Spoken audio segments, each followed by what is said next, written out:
I think we're Chill good out. now. Chill out until we. Hey, what's up, everybody? All right, Saturday morning perspectives.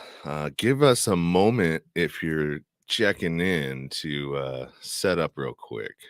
Let me pull this out so we can get two players up in the screen here. Good How was morning. your Good week, man? morning. Oh man, it's been hectic.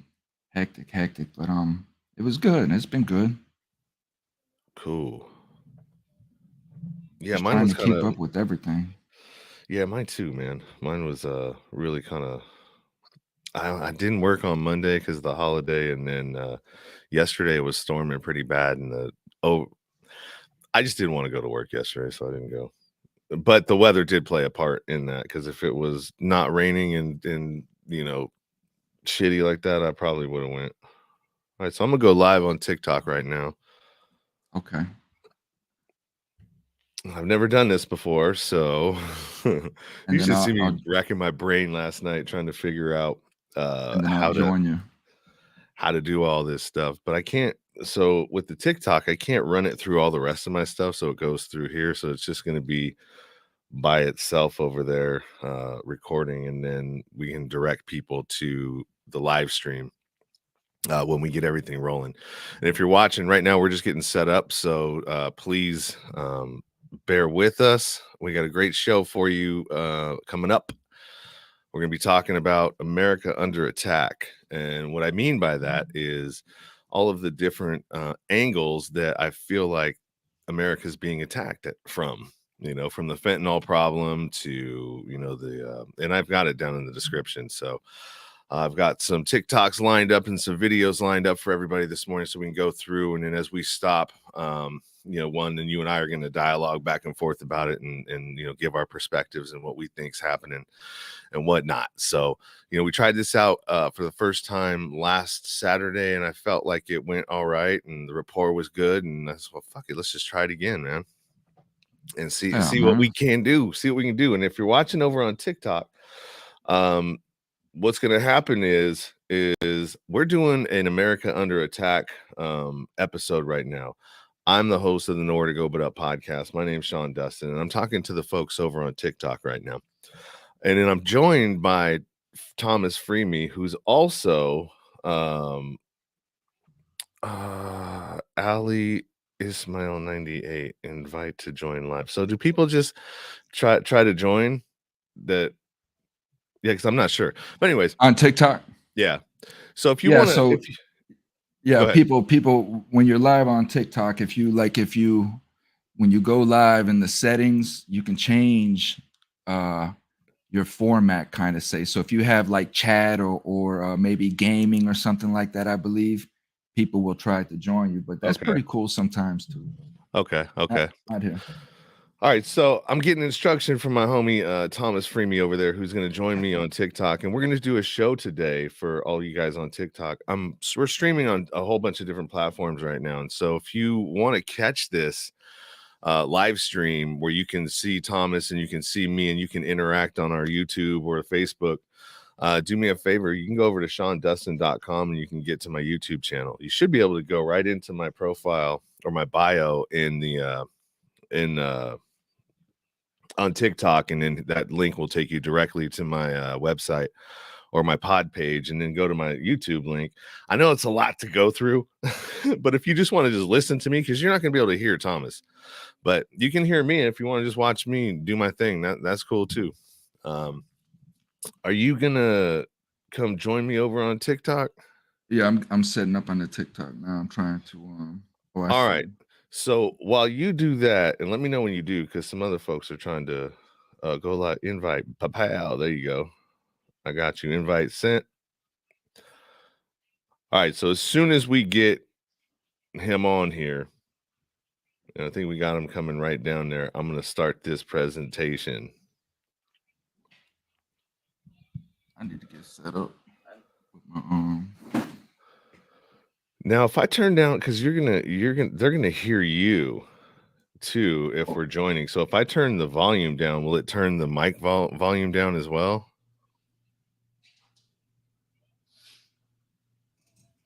What do you mean on the TikTok? I got the volumes down on my TikTok. I got the volumes down on my TikTok. See, now I Okay, let can me hear do that you. too. See, now I can hear you. Yeah. All right, can you hear me now still? The blue pillow. Yeah, I can hear you.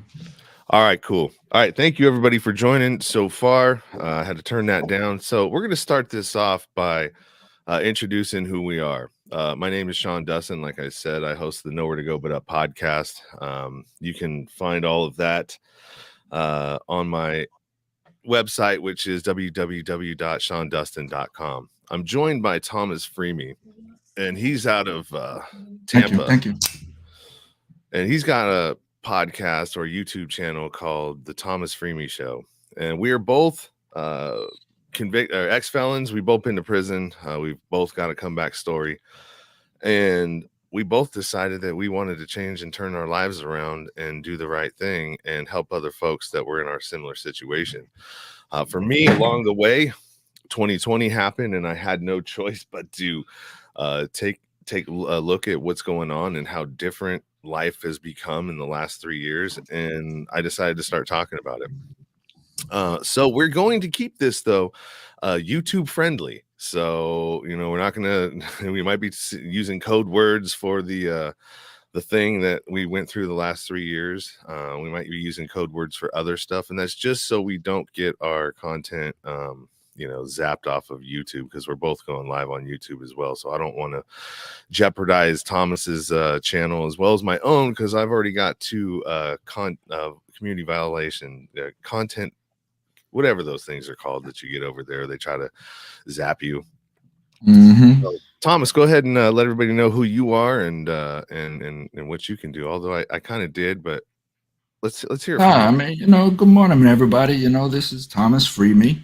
You can just simply Google that name, Thomas FreeMe, and find all my platforms. And essentially, that's it. I got a following on TikTok, YouTube, and such, and we really just talk about what's going on in America, man. My biggest thing is bringing attention to what the prison industrial system really is, and trying to get Americans to understand that we're enslaved. We're slaves. So maybe we can clear up some of that today. Essentially, what that means. My biggest message is that a lot of the crime that we see today is fabricated and created in our communities, for the sake of fear mongering and such. And really, that's it. That's Thomas FreeMe in a nutshell. But at the end of the day, it's all about personal choice, and that is what a lot of my awareness is. Although we'll talk a lot of what these issues are, at the end of the day, it's about personal choice. So I think what you and I and several of us do is bring awareness to these things. We're not really broadcasting blame towards them. We're just bringing awareness that these entities are out there to manipulate us if we're not being aware. So it's really just about being aware of everything that we're doing. Yeah, that's a great way to put it, man. And thank you for that. So let's get to it, man. The first thing that I want to talk about, and it kind of just because of my background as an addict, I want to talk about the fentanyl problem and kind of how that's, in my opinion, I have a perspective on how that's sort of related to something that happened way back in the 1800s between China and Great Britain. And so, first of all, I'm going to show a video of from the Joe Rogan podcast where Dr. Phil was on, and it was a pretty good hold on a second. It was I a like pretty Dr. good. Phil. Yeah. I mean, I Dr. Phil's not a bad dude. I don't think that he's one of those that's on board with the narrative pushing. He's just one of those folks that got to where he was just from whatever. I mean, I know he was connected to Oprah Winfrey, and she doesn't have a very good Well, that's what I was gonna reputation. say. Let's say him and Oprah are best friends, so I keep an eagle eye on him. But Yeah, but yeah. It's I like his advice. I do too. I actually went to a party once where he was at. That dude's hella tall, down in LA. So, anyways, he had a perspective on the Joe Rogan podcast where he felt like, all of the fentanyl that's coming up through our southern borders through from the Sinaloa cartel, coming from China. He thinks that that's a terrorist attack just because of the amount of people that are dying from the fentanyl overdoses. And this clip doesn't show that, but if you go and listen to the Joe Rogan clip, the whole thing, he does talk about this. But I'm just going to give you the perspective of what they're talking about from that. So I'm going to go and play that right now.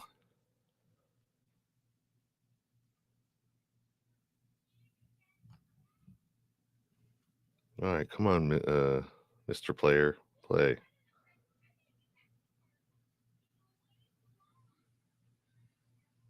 All right, well, we're waiting for that to load up.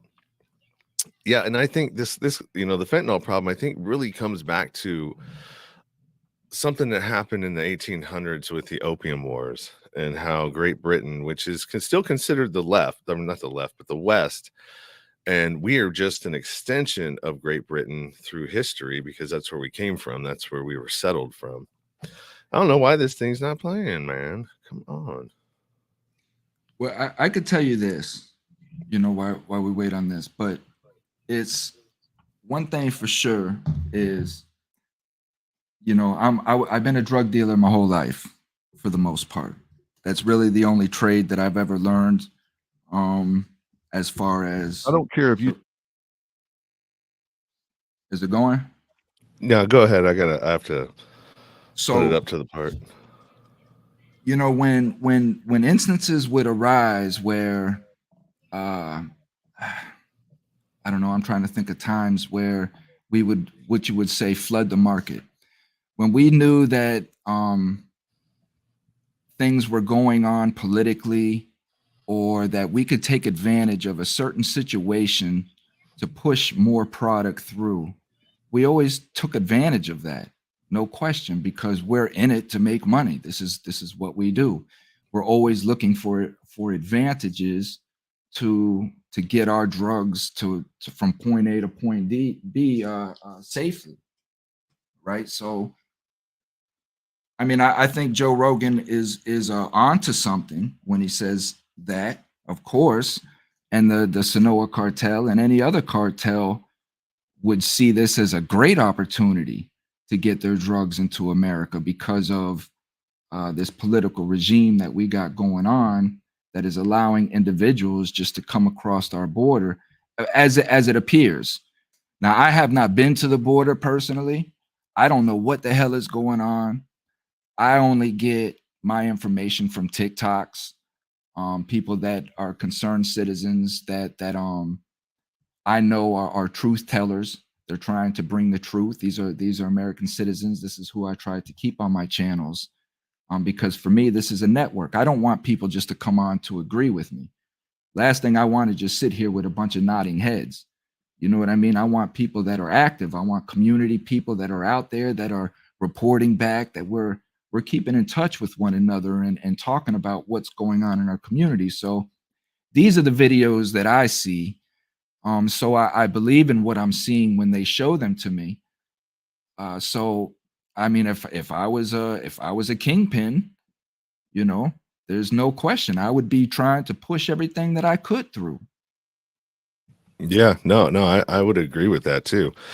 And some of the problems that you see is, and for those of you who are watching this who are freedom first folks, and you're screaming right now as we're talking about TikTok and going, oh my God, the enemy, you guys are talking about TikTok and they're trying to rule the world. The problem with TikTok, and this is Adam Curry's, if anybody knows who Adam Curry is the podcast godfather. Basically, he's the one that invented podcasts and had probably the first one. And so his take on it, and if he's got I heard this on the Joe Rogan podcast as well, but he also has his own podcast called The No Agenda. And he's had that one for a long time. And he talks about all this stuff over there too. But his take on TikTok and the whole, China's trying to spy on you through TikTok is that TikTok's algorithm, to be honest with you, nobody can compete with it. It's so Mm. good, and they can't figure out how they got it, that they don't want them to compete against in Silicon Valley. And Facebook and all of these other Instagram and Twitter and all of these other platforms are already connected to Washington. They go there, they go to Capitol Hill, and they tell their things and do their stuff. And so why wouldn't they lobby uh the government, the people that they're already kind of in bed with? If you've been watching anything on the Twitter files and what Elon has basically uncovered over there, which was the FBI and CIA and the three-letter agencies, you name it, were all in bed with TikTok and censoring information around the 3 year ago thing that happened, the big P and the big V thing, censoring information about where through the government. So basically using TikTok, or not TikTok, but using social media platforms that were in bed with them to do the bidding for the government and censoring people. Which, okay, our constitution says you can't suppress or censor anybody through the freedom of speech, right? Well, all these companies are private platforms, so they don't have to do that. But if the government's telling them to do that, that's cheating. So that all came out. And so like it's just crazy, all the things that are coming out right now. So let's get back on to the topic of the fentanyl. I'm going to play this clip with Dr. Phil and Joe Rogan. And Dr. Phil's going to talk about Snapchat and how these drugs and these pills are being sold through Snapchat. Mhm. Putting these things up on Snapchat, and Okay. then you order them on the internet? Yeah, here's the deal. Fentanyl is synthetic. Okay, it's all being generated or synthesized in China. And then China is sending it to the Sinaloa cartel. And the cartel is then turning it into these pills. And then these pills are coming into America. And the DEA estimates that they are intercepting about 10%. And what they are intercepting is enough to kill every American. So that's pretty alarming right there, just that in itself. You've got enough fentanyl coming across our borders just in what they catch. The 10% of what they catch is enough to kill every American.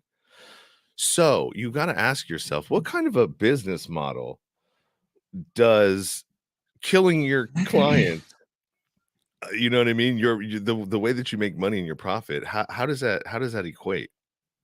It just doesn't make sense to me. Well, it makes sense to me, right? But I'm labeled as a conspiracy theorist. You know what I mean? So for me, it's along the lines of going back to the Rick Ross trials and the CIA allowing their cocaine to come in and using Rick Ross as a filter to fund their wars, right? Now, just all we have to do is follow the money and follow the timeline, right? So, using this model, knowing that this existed, this is factual. Oliver North, the trials, all of these things. Ronald Reagan was using they started the crack epidemic, our own government, right?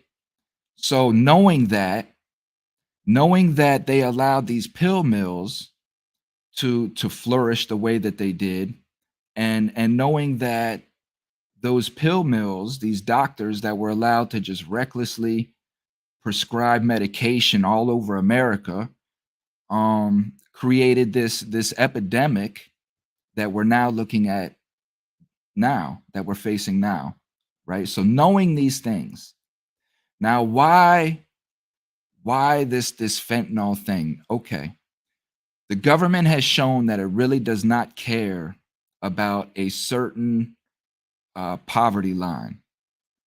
You see what I'm saying? When you reach a certain tax bracket, when you get so low on that tax bracket, you're kind of expendable. You know what I mean? Because they know that us in the poor community, we're having 4 and 5 kids at a whop. Where, you know, we're creating what we're creating here in the poor communities, and they're trying to control that every which way that they can, whether it be in mass incarceration, killing us, overdosing us. You got CPS attacking our children, you know, the foster care system, all of these avenues to try to control us here in the poor community, right? Because these aren't rich people problems. Rich people have 1 or 2 kids and they go off to college, you know what I mean? And they're producing 6 figures themselves. These are And poor also, people problems. yeah, and then also too, you know, poor people can't afford to start a pill mill, right? They can't afford to you know, do all of the legwork that it takes to put all these things in place. And there was a dude, Joe Rogan has so many good people. So there was a lady that did the series called Trafficked, and she did the whole the Oxycontin Express, and that's down in your area, where they had all those pill mills where you could literally go just right around to the next building. You get your prescription and you get it filled in the next building. And so, I mean, that's a huge conflict of interest, but some legislation somewhere, some law somewhere was overlooked or was just pushed through and allowed because these folks that were allowing this, some of these, like Debbie Wasserman Schultz. I mean, that's a super corrupt name right there from the Clinton era. But all of these people are making money. You know what I mean? And it's like, it's just how they're connected, man. I mean, every small city is just a microcosm of the national scene, and you know what I mean, and how things work over there, even into the unions, right? Because I belong to a union, and that's laid out on the same principles, you know, the democratic process, and that's a smaller microcosm of even that. And so they all work sort of the same way, and it's sort of crazy. You know, half the time people, like even in my union, have no idea how the union works.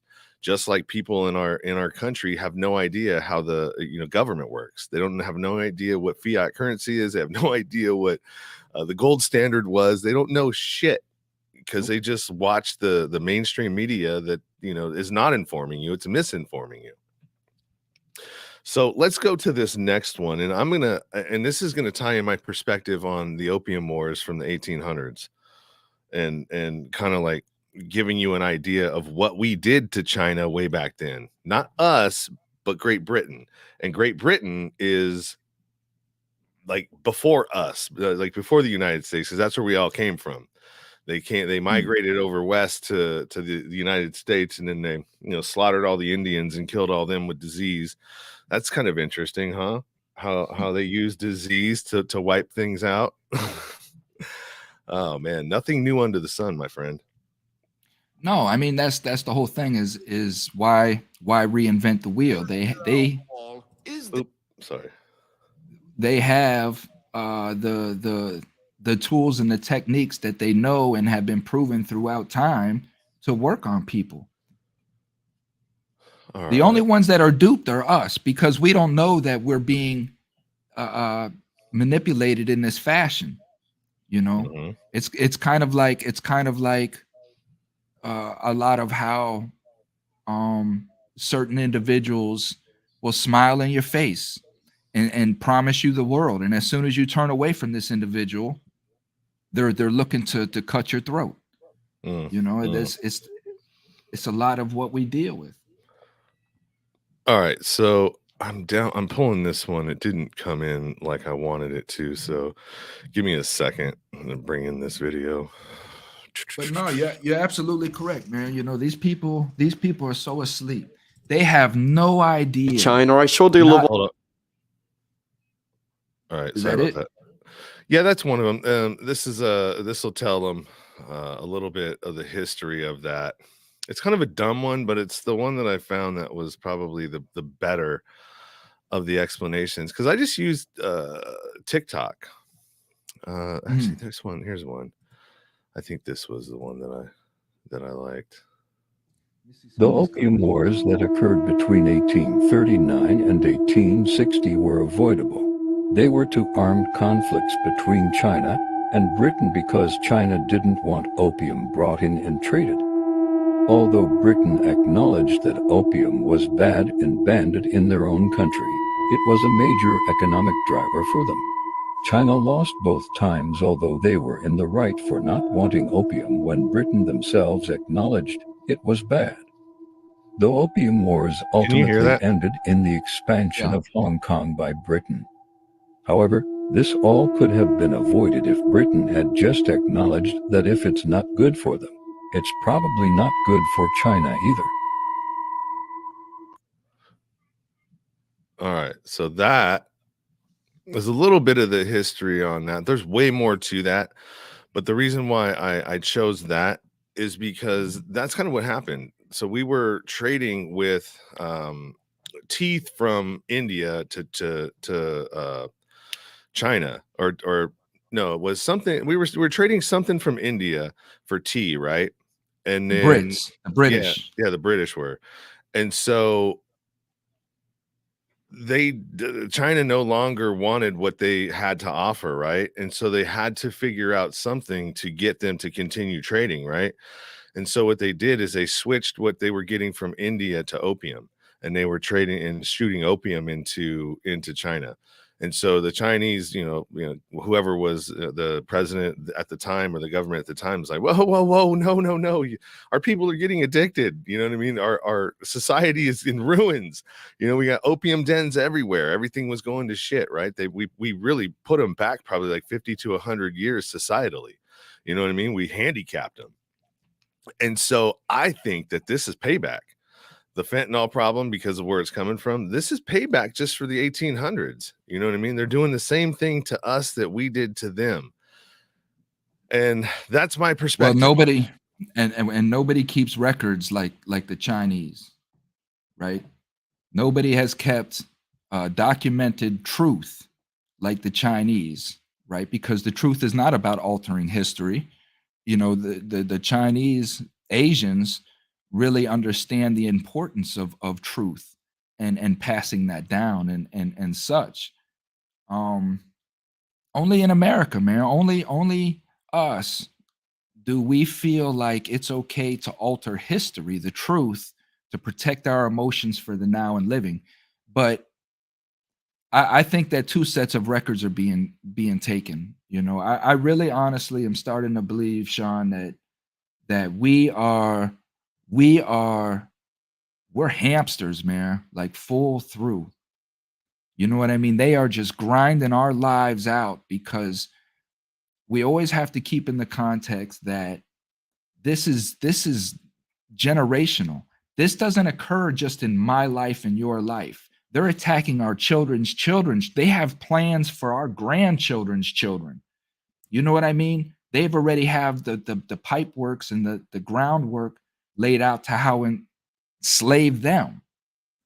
It's not about us anymore. That's why I say when we come and we get wiped out, something happens where 40 of us get wiped out, 200 of us get wiped out, or 2,000 of us in the World Trade Center, they don't care. They could care less because they're not focused on us.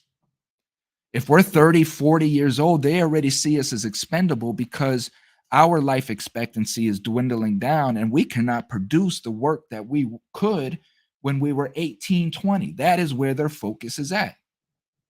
Well, and two, technology has advanced so fast that we have AI that's coming out and taking the place of a lot of different jobs. From long haul trucking is being outsourced to electric autonomous vehicles, truck vehicles. And for that long stretch, they're using auto-piloted trucks. And then once they get outside of the city, and this is already happening and being done in Silicon Valley right now. There's a company out there that's testing this stuff out, and they're moving forward with it. And so this is happening. And so they're going to have all these jobs that are outsourced to AI, and you have all these people that you're going to have nothing to do with, right? What are you going to do with these people? And so that's why you hear, rumors of the UBI and all these other things, the Oculus Quest and, the VR world. You're going to need something for these people to do that don't have anything to do. And if you take away their ability to make money and their ability to survive, you're going to have societal unrest and possibly some sort of an uprising, right? Because when you can't get a hold of food, that's usually the marker, right? When food's scarcity becomes an issue, that's when societies start going nuts. Just look at, some of the other countries on the across the pond that's happened recently. I don't remember off the top of my head where they are, but I do remember reading a whole bunch about it.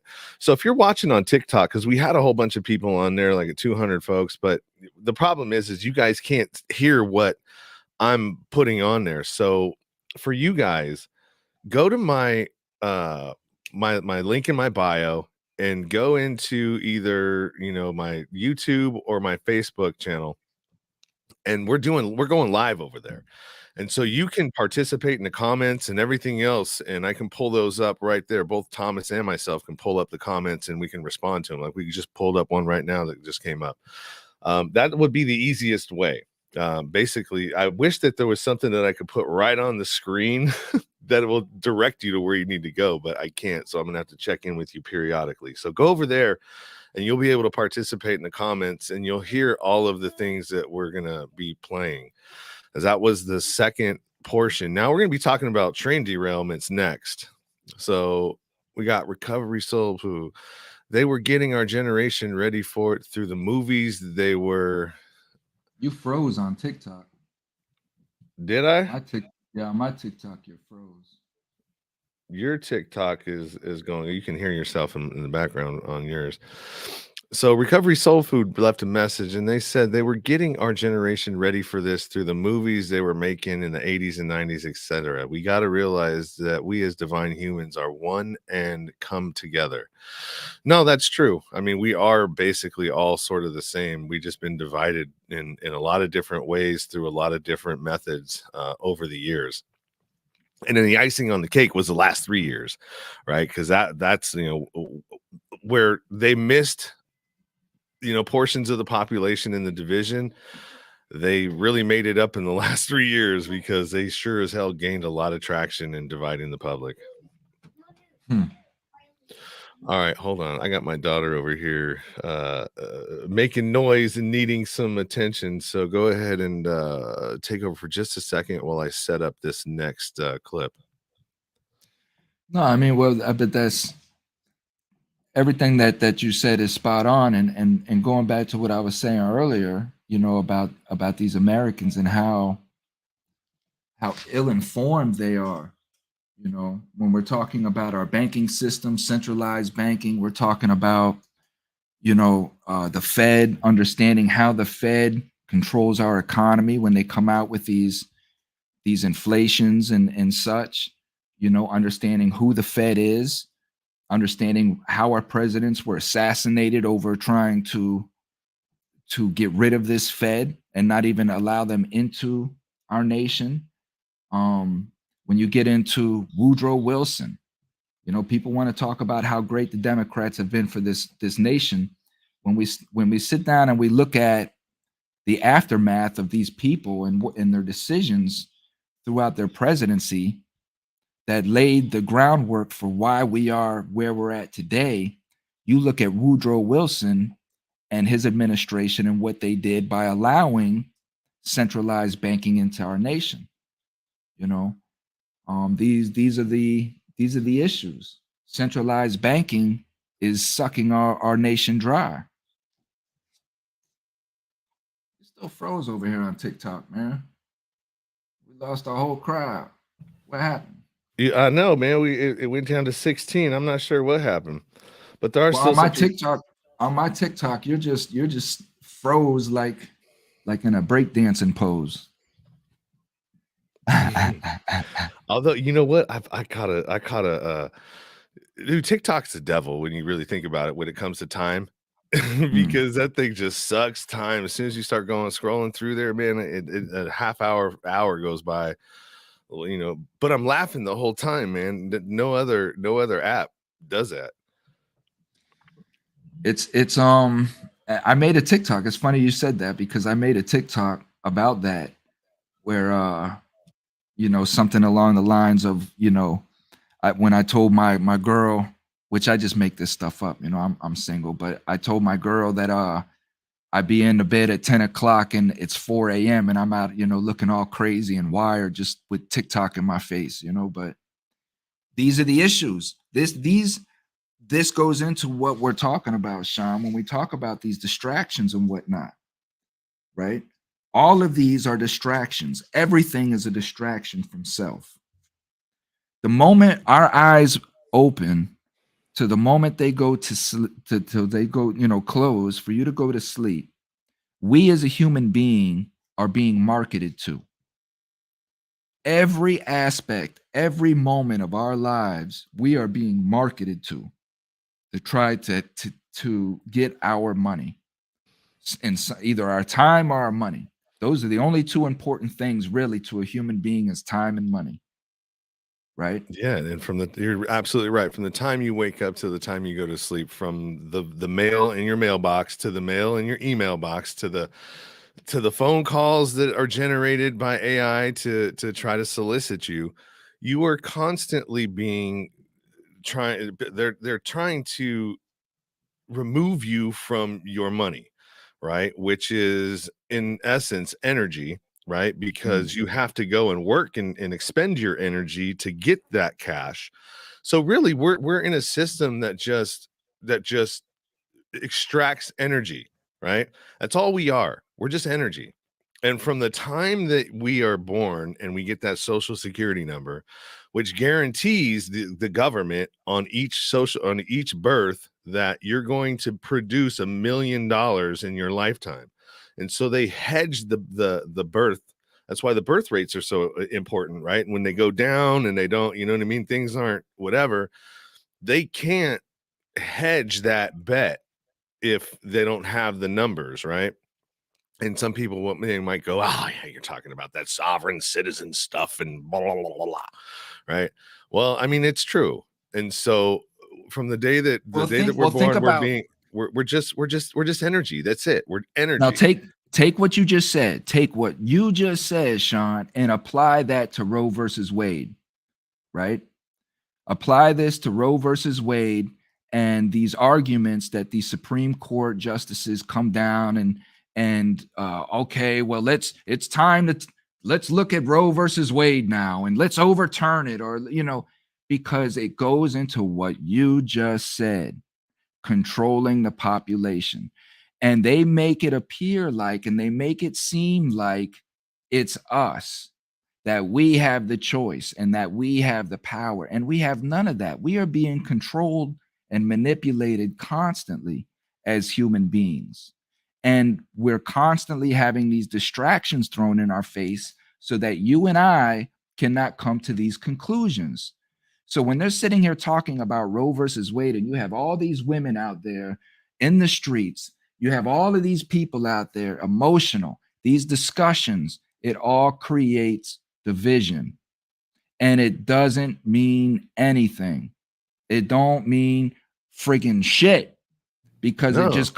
it comes down to personal choice, personal self, personal responsibility. No, I agree. And you can actually, look at it this way.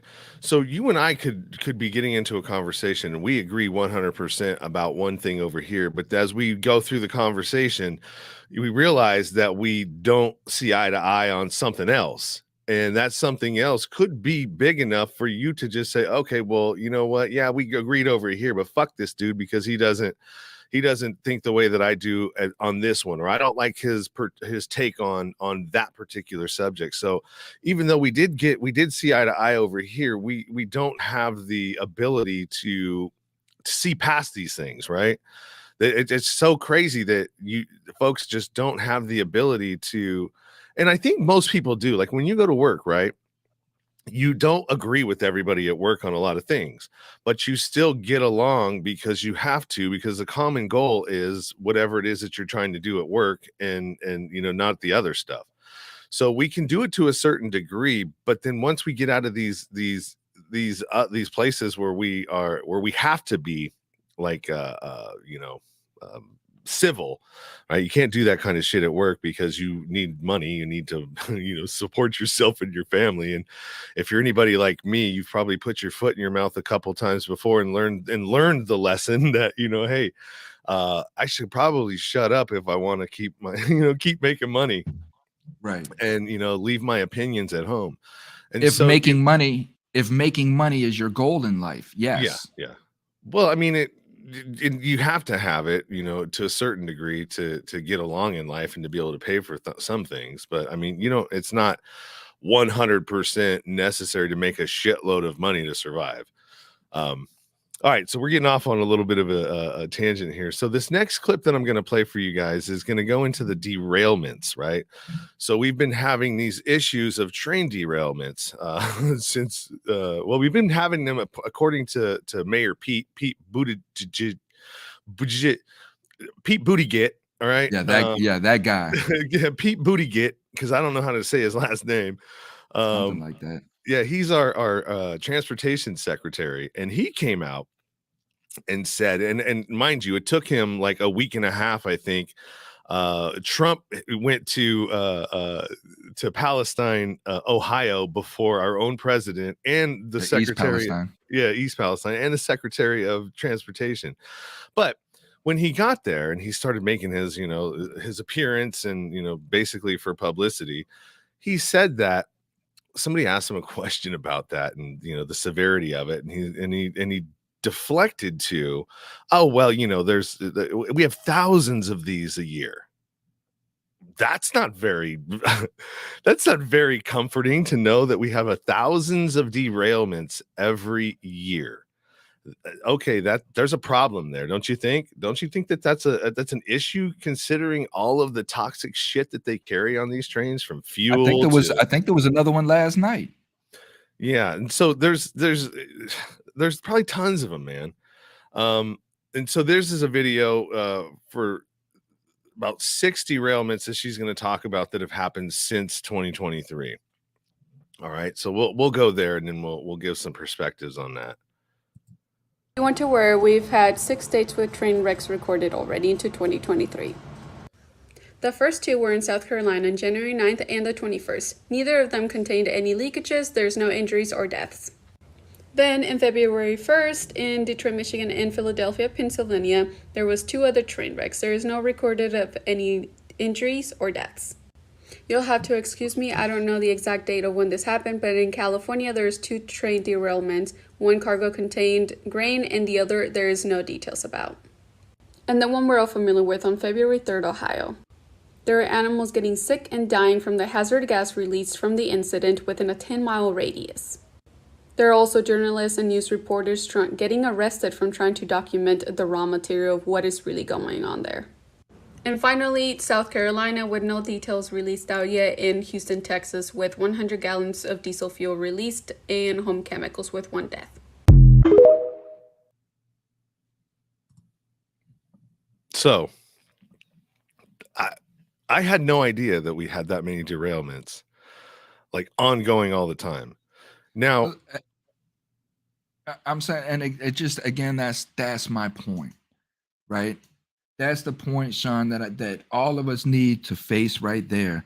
Is you just said a mouthful. That's why I wanted you to stop right there. And you had no idea. You hear Trump saying there's thousands of them. I've never seen a derailment. You've never seen a derailment. This is my point, people, right? Go with what you have physically seen with your own eyeballs and processed, and take everything else with a grain of salt. Yeah. I haven't in my area seen that. I haven't heard about that. And I'm pretty close. My ear is pretty close to the ground on alternative media, independent media, because that's all I do. I don't watch mainstream. I, stick to investigative journalists that I trust, people that give you information, but they also give you where they got that information. They show you, the documents, and let you check the links and go and verify for yourself. Don't take my word for it. Don't take anybody's word for shit. Don't even take our word for anything. You know what I mean? And go and take some of the information, and if it piques your interest, go and try to research some more, because that's what they bet on. They bet on our laziness, right? Because inherently people are fucking lazy. Some people aren't. There's those folks that are, what do they call them, outliers, that go the extra mile, like the Jocko Willicks, the Joe Rogans, you know what I mean? But I'm sure that they suffer from laziness too. And the Germans or the Nazis, they did a whole lot of testing on humans back in the day. Some of it good, some of it would be considered torture, but they figured out how to move a person, how to do all of these things psychologically, how to mind control, all that stuff. They figured all that shit out about how to manipulate the human psyche, right? And that's what they do. And all the games that they play and everything else is just more of that. All right, we got Full Spectrum Universe over here. Rob Yox, what's up, brother? Good to have you. He said, yeah, they're over 1,000 a year, and he agrees with what we're saying too, man. Hey, good to have you, Rob. Been a long time, brother. That's one of my homies from over on Clubhouse. And so if you guys aren't familiar with Clubhouse or Twitter Spaces now, man, there's a lot of fire conversations going on over there, man.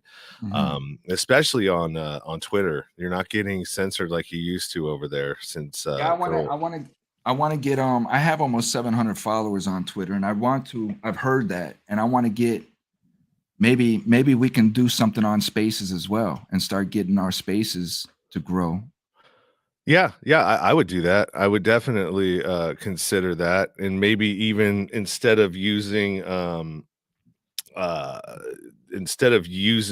the Clubhouse, and I do have somebody over in Clubhouse. My homeboy Electric Jiggy is over there, and so sorry about that. We got a bunch of platforms that I'm juggling right now. So when I see somebody over there, I don't want you to leave because I'm not interacting with you. But this is mostly just a video audio over on Clubhouse. If you want to join the conversation and get in to the comment section, definitely go to SeanDustin.com, hit my YouTube, and then you'll see us over there on YouTube Live, and you can join in the conversation with commenting and stuff. Yeah, good morning, everybody. Good Saturday morning, man. We're just having some coffee and we're just kicking the bobo, just talking about some things going on, man, from one American citizen in California to another American citizen here in Florida. And just really I think both of our agendas is really to just kind of pacify the people a little bit, I just did a show the other day. I'm now starting to drop with Miss Penny Pierce. Penny Pierce is a world clairvoyant, a personal vibrationist, a guru, a self-management guru. And her and I talk about a lot of these things because the world is in fear, man. We're technically talking about going into World War III. Now we're talking about sending soldiers into Taiwan, which we haven't had soldiers there in 70 years. And now we're sending 5,000 Marines there. So we have an administration that kind of like what we see out of our police force. We have an administration that is not about de-escalation. They're about escalation. And as us as human beings, we're sitting here watching all of this unfold, and we're seeing how World War III is being pushed. It starts to make us question, well, what about World War II and World War I? Right? Were all these stories about how Adolf Hitler was allowed to come into power and he was ushered into the position that he was into so that he would become who he was? All of this stuff really starts to make sense. Yeah, It does. I mean, and you also too, you have to go and take the 50,000 foot view of everything, because when you're right in the middle of it, it's hard to see these patterns, right? It's hard to see, because they do things so slowly that, and if you know what lockstep is basically what they did during the big P, right? Is, they move everybody moves one step forward, just like you see police do, right? When they have that line, when they're doing their with their shields and they're trying to move the crowd, it's called Right. lockstep. And so each one of them moves forward and they gain a little bit of ground, and you don't realize that you're being pushed off until you get to the edge and like, oh shit, they literally moved us, like from point A to point B, and without us really even paying attention to it. And so they're doing that with everything. And all of these things that they do, and when I say they, I mean the elites, the government, you know what I mean? Governments are nothing more than pieces for the billionaires to move around, to play their agendas out through chess pieces. And the governments and the politicians, those are the chess pieces, and they just sort of move them around with money and lobbying and all these other things, because they own the corporations. I mean, Jesus Christ, BlackRock and State Street and Vanguard, all of those folks own all of the things that we buy. They're all tied into these investment houses, and it's just crazy, the labyrinth of just tangled webs of it's a capitalism that just control everything. It's just when you it's really hard, and I get how some folks, they just get like so frustrated, because when you really start thinking about this and you get deep into your thought process of like how big this is, it's like, holy shit, it's overwhelming. And it makes, sometimes I just go, shit, I just push it away, and I don't want to deal with this today. You know what I mean? And thinking about how huge it is. All right, so Well, that's why it don't matter. yeah, That's why it don't matter. As us as human beings, you, me, all of us, it does not matter. Just be your best self. Go out and live your life the way that you want to live it. If you want to have a cigarette, have a cigarette. If you want to have a drink, have a drink. Listen, if you want to do drugs, right? I'm not a person to tell another human being what to do or not to do with their life. All I do is just try to get human beings to understand, do it in moderation. Don't let any one thing control you. You be in control of every one thing. yeah, no, yeah, I would agree with that. All right. So we moved off the derailments. We see what happened. They're lying about a lot of stuff that's happening. I mean, it even took them, like, how long did it take them to even start reporting?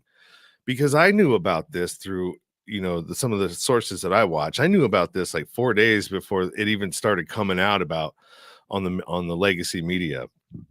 4 or 5 days. So, I mean, just that alone is enough, should be enough to piss off every American, because all that shit went up into the atmosphere. And depending on where that goes, and what they didn't tell you about the vinyl chloride is that when it hits a certain degree, right, it starts boiling. So when it hits the atmosphere, it's already boiling. So when it was spewing out, it was boiling hot, right? And so when they put water on it, or when it catches on fire, it changes its chemical composition, and it now attaches itself to moisture, right? And so if it's attaching itself to all this moisture in the air, where does that moisture usually go? It's rain. This is why I say, well, what goes up must come down. And so they're hiding the fact that, some of the rain in West Virginia, and you look at the cars, and it's having an effect on the paint on the cars. So, I mean, they literally made a decision to cause acid rain. Now, we don't know how far that rain is going to go, that cloud, and, any of that other stuff. And anytime they try to tell you, oh, it's only going to go this radius or that radius and da da da da, these motherfuckers don't know shit. All they're doing is just telling you something, and they're hoping that you believe it, because if it's on the mainstream media, 60 to 70% of Americans believe what they see on the goddamn TV. And that's it. That's all they need to do. That is their secret weapon, the media sources. And These we're people don't know always, shit. yeah, and then that's why we have these shows. Like, what we're doing is to try to inform you guys that, look, man, there's more to this that meets the eye. Open your fucking laptop, open a book, open something. Go get educated on history and how some of these things came to be. All right, let's move on. All right, so the next thing we're going to talk about is processing plants catching on fire. Food processing plants. All right. I was following a gentleman by the name of Ice Age Farmer on YouTube a while back. He hasn't posted anything in a while, which is interesting because he was like on a roll, and he was talking about all of the fires and stuff that were happening about 2 years ago. So I mean, ever since the thing happened 3 years ago, around 2021, the ramping up of processing plants of all kind, even food. You know, we had one in Ohio, Bedford, Ohio, I believe it was Yeah. a metal processing plant that went up in flames. So it's more chemicals into the atmosphere from the same place. So what do they want that's in Ohio? Like, what is Ohio sitting on that they want to clear out? And this goes into, all right, as soon as I'm going to explain this part real quick, and then we'll move into the processing plants. But this goes into, so the WHA, right, the World Health Assembly right now is, and this has been going on for a few months, where we'll be giving up our sovereignty to the World Health Organization in a case of any kind of a pandemic, whether it's a pandemic of toxic places to live, right? And if they declare this area, so let's just say, you know, the vote's in about a week. And so Biden signs to allow the WHA or the WHO to take over in a type of pandemic situation. And that could be a pandemic of anything, right? That there's no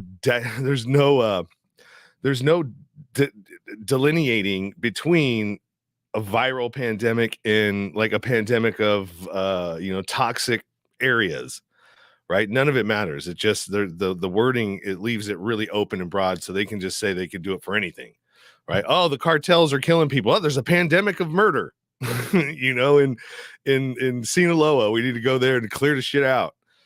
And so, what I really think that they're setting up, and this is in Ohio, is if they determine the area where somebody lives, let's just say they go, let's just use East Palestine. If they declare that place an emergency zone that's too toxic for people to occupy, right? They will then have the authority to move your ass out of that city and into somewhere else. That's what they're doing right now. They're laying the foundation for that. They've been doing it for the last year. And so that's pretty scary, right? That some place, not the United States, right? The World Health Organization. And if you know anything about the last 3 years, you know who the World Health Organization is and who they're funded by. The Bill and Melinda Gates Foundation. They're funded by the George Soros Open Society Foundation. Now, George Soros doesn't have a lot of good things associated with his name, and neither does Bill and Melinda Gates, right? More so, Bill, don't know much about Melinda, but she was married to the dude, so she must be quite a piece of shit too, in my opinion, because you know a whole lot about that guy and you ain't fucking telling. So, all right, I'm doing a lot of talking here. Well, it's I mean, when we're talking about the food processing and stuff like that, I just saw again a TikTok where there is some engineering companies, right? And I think it's here based in the US, that are studying how to turn plastic, right? Plastic into proteins that can be digested as food. They're trying to take plastic now and turn it into consumable food, and they're actually trying to get a patent for this now. So we have these companies. I'm sitting here looking at like this. There's this company called Zeppelin, ZeppelinSystems.com, right? And these are processing companies who are engineering food, things of that nature. They also have plants in tire and rubber industry. So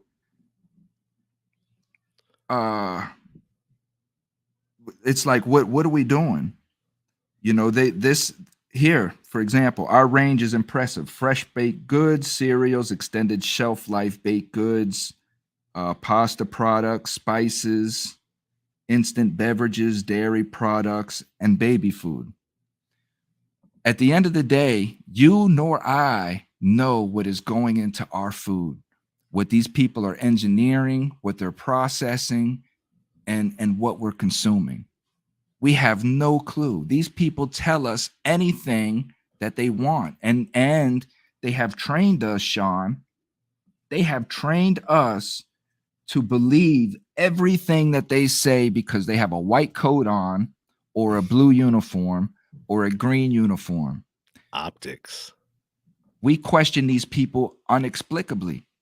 This is like I tell somebody, if I was to come up to you right now in these clothes and say, hey, get up against this wall and let me search you. What do you got on you? And I start patting you down. What are you going to do? I'm going to elbow you in the chin. Now, let me put on a cop uniform.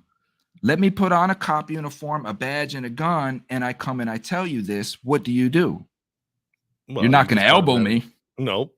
That's an extra charge. I don't want to do that. Let me just hear you out real quick and see if you're going to do what I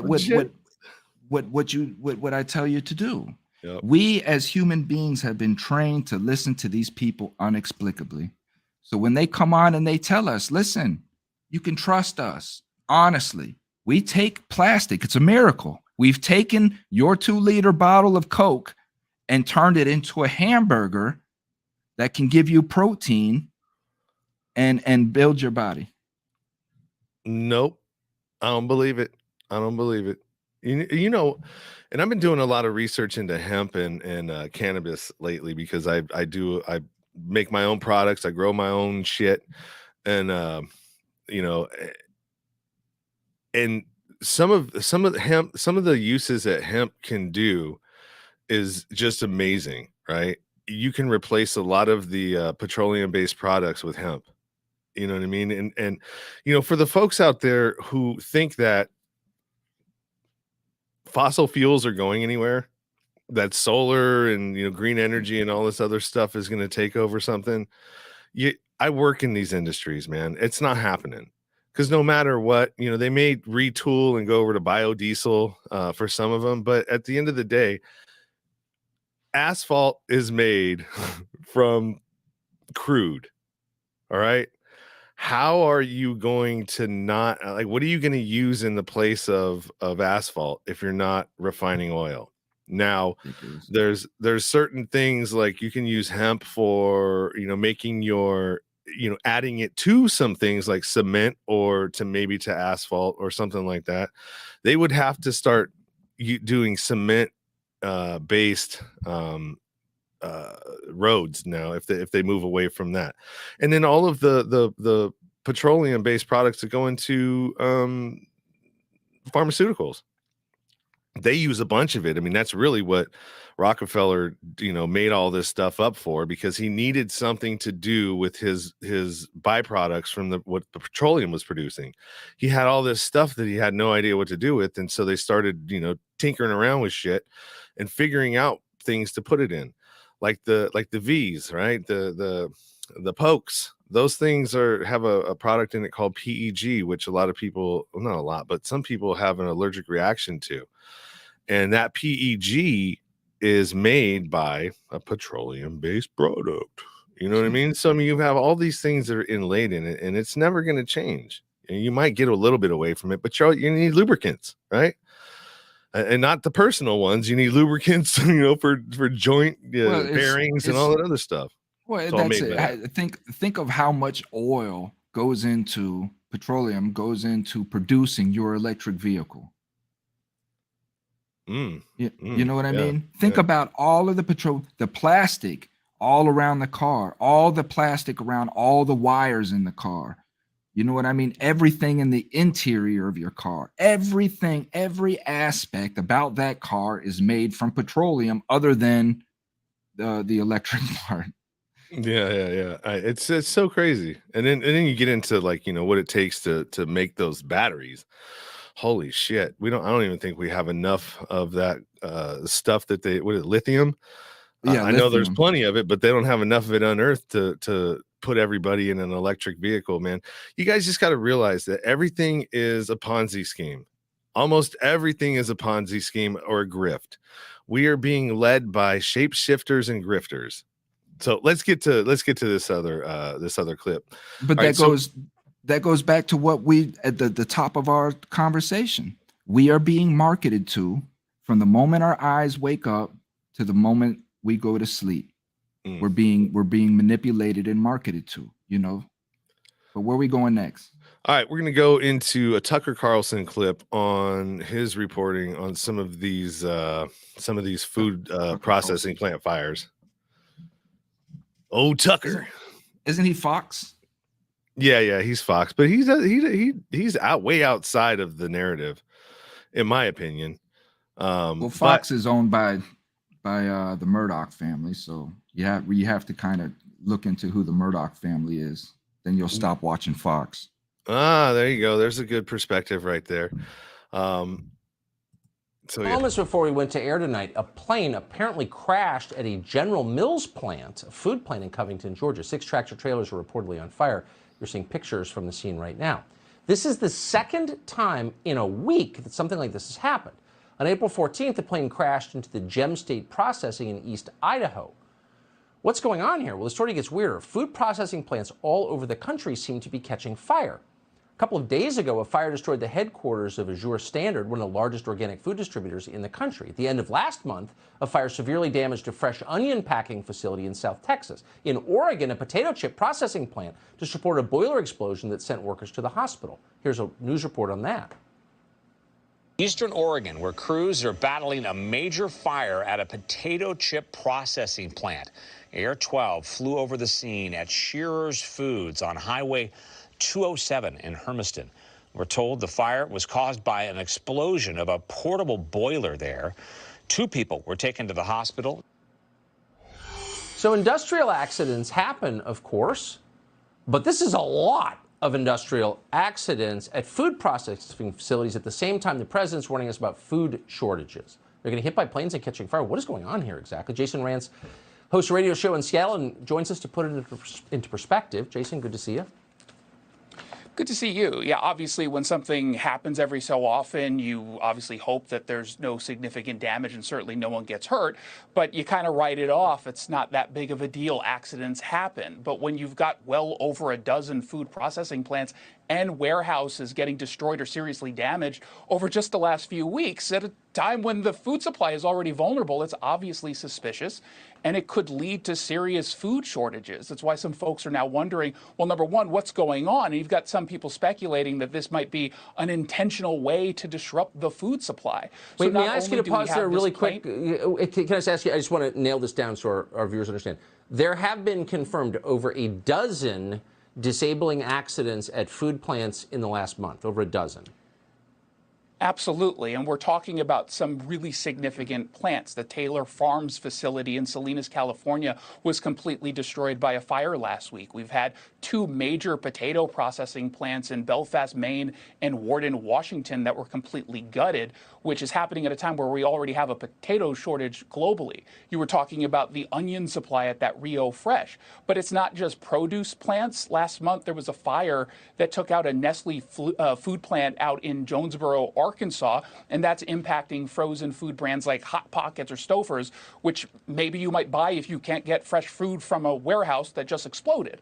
And that Shearer's food facility you just mentioned in the open, I mean, that's the only West Coast facility that they operate. So there is some significant.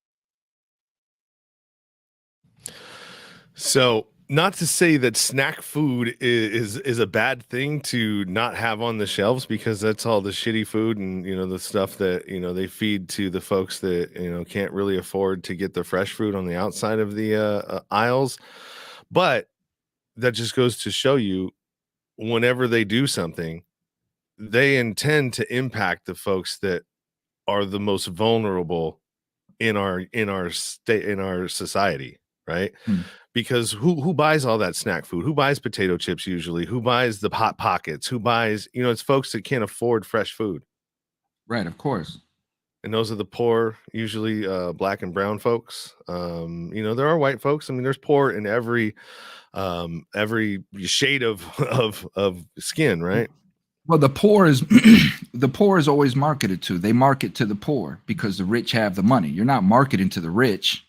You're marketing to the poor, right? You see all these clothing lines. They market it to the poor community, the hip hop community, the ethnic community, because they know that when we get $200, $180 of that is going to buy a pair of Jordans. They know that's how we spend our money. You know what I mean? And they market us to do that. So we continue to keep making these rich people richer.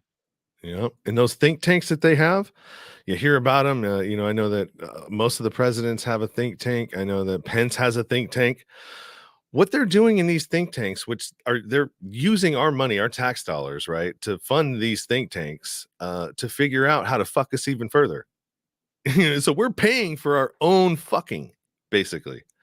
You know what I mean? Our own shellacking. We're doling out the cash for these fucking monsters to figure out how to enslave us even further, and to keep that boot on the neck, basically.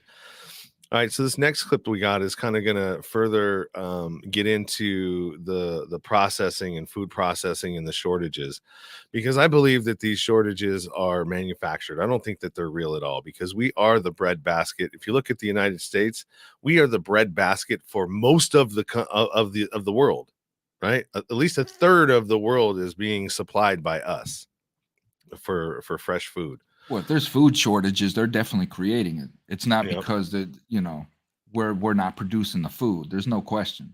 Yeah, I live in an agricultural area, and last year, no problems at all getting vegetables from the farm stand. You know what I mean? No problem at all growing your own shit, which I started doing too. If you're not growing your own food, start growing your own food. That's one of the most important ways to get them to not be coerced by them, because if they don't control how you eat, you don't really need them for much else. But how good is the soil if they're poisoning it? Well, you have to go and get your own soil. It's not going to be one of these things where you're gonna have to do some research, and growing your own food is just not as easy as, all right, throwing some fucking Johnny apple seeds, doing the dance, and then moving on, and next thing you know, you got an apple tree. It don't work like Not that. like that anymore. You got to do a little bit of work, but I mean, it is possible. It is possible for you to do that, and I have been doing it, and I plan on doing it even further this year. So, and it's expensive then preserving your own food, right? You know what I'm saying? You got to learn how to preserve your shit, because this takes money. We can't do this in the poor community, Sean. We can't do this. You have to partner. You have to partner with people. Like, I have a nonprofit that I would love to, start getting somebody, returning citizens home on a piece of land, and instead of paroling to a halfway house, you parole to my farm, and you learn how to work the field. You learn how to work and work the land, and become self-sufficient. Do you know how much confidence is created through being able to sustain yourself? It's amazing. There's no question. Oh, it's amazing, man. And I think that the confidence that most of the young men today have is all false. It's all bullshit, because they don't know how to take care of themselves. If you took all the stores away and you took all the ability, you know what I mean? Like, how are you going to survive now? Most of them couldn't do it. No. And they have that false sense of security, that false sense of self-esteem. They don't know what it's like. I don't even think most folks even realize what real. Well, we see exactly what you're talking about in our athletes, right? For instance, on TikTok, a guy that I'm trying to get on, his name is Cliff. I can't remember his last name, but this is Cliff was a baseball player who put his whole career, his whole life into baseball. And when he got his arm injured, he had no idea on how to survive. He had no idea on how to survive. So what did he do? He started, he brainstormed this idea that he can provide false signatures on memorabilia and sell it that way as authentic. Oh, dirty dude. And he ended up he went to federal prison over it. He was in the news. He did 6 years in prison over it. And they made a big deal about, him being the biggest sports memorabilia fraud guy in history and all this stuff. But that goes into what you're saying, is that America provides this false bravado, this false ego, and makes us believe that we have to, in order to be important, we have to be impressionable in some fashion, whether it's our clothes, our job, our title, our athletic ability, that is where we get our confidence from. It teaches us that our confidence comes from other people's perceptions and not from within. And that is why we're in the chaotic state that we're in. Yeah, that's one to think about, huh? Yeah, good ad. I was gonna say good, like, when you play basketball at all when you were younger? I played all sports. Nothing how do you say, like under the whistle. Nothing like in leagues or anything like that. Just out playing. I feel sometimes like co-hosting is a lot like playing basketball. You know what I mean? When you go to do the pass or an assist, you know what I'm saying? It's like somebody throws up. Yeah. There you go. All right. So this next clip that I'm going to play is tied in with the food processing stuff as well. This guy makes some Marxist statements, and I think he may be Marxist in some sort of a way, but don't let that sway you. The actual message and what he's talking about makes a lot of sense. City is manufactured. America's Midwest has the agricultural capacity to feed the entire Western Hemisphere. This is so freaking true. Take it from the Midwestern Marxists. Not only has a lot of the Midwest been deindustrialized and we've seen our manufacturing jobs outsourced, but also more and more farmland is being bought up by big corporations who push small family farmers out of the market. Bill Gates has bought over 2,500 acres of farmland in 19 states, while at the same time, small American farmers are facing record-setting debt to the point where they're now nearing extinction. Now imagine we invested in developing a bunch of cooperative farms in the Midwest, and then invested in building high-speed rail between the Midwest and all the major cities, the major sectors of economic power, and also the places we need to get food to. Does that not seem like a more rational system than allowing corporations to choke out small farmers as people die of starvation? Of course the cooperative system of ag would be more rational, because socialism's more rational than capitalism. So, I mean, he has a point. He has a point, and I think that's a great idea. I mean, we've outsourced everything, you know what I mean? And, trying to bring everything back, I mean, that's not going to be an easy feat. You know what I mean? It's going to take time, retooling, building things. And I don't know, man. When you look at all of the factors and you look at all of the things that are happening right now, I mean, one just can't help but to wonder, like, is this all just a planned demolition? And if it is, why? What for? What are they going to gain from that? Is it to bring China into the new superpower because we've now are no longer consumers as the middle class is shrinking in the United States, which is by design. They're doing that on purpose.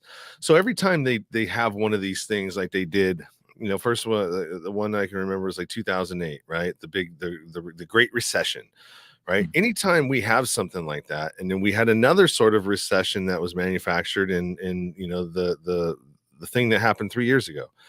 And I see those as just the tree of class, right? Because we're in a class system. Let's just not lie about it, right? It doesn't have anything to do with racism or anything else. It's classism, right? We live in a class tiered society. The middle class is what really makes things happen, because we are the ones that drive the whole system by, we make the money, we spend the money, we, usually don't know a whole lot about money. And so the choices that we make when we're spending our money are usually not very responsible, right? We get ourselves into debt. We don't know much about compound interest. We're usually on the wrong side of compound interest, right? If you have payments and you get a raise, what do Americans usually do when you get, a raise in income? Well, you upgrade your life, you upgrade something, you know what I mean? You add another payment into your portfolio, which is not owning anything. You own debt. You don't own shit, right? Right. I own a whole bunch of bills. Yeah. You get a raise, you get another bill, and so you really didn't even get a raise. No, you didn't. So yeah, we got to stop living that way. We got to start educating ourselves on how to become more self-sufficient and stop depending on these centralized systems, which all they do is enslave us. All right, so this next clip that I'm gonna play is kind of annoying, the background noise, but it goes into the whole chicken thing, right? So we all know that the price of eggs has gone up. There's been an egg shortage, right? They've killed a whole bunch of chickens because of some fucking bird flu, which who even knows if that's true, right?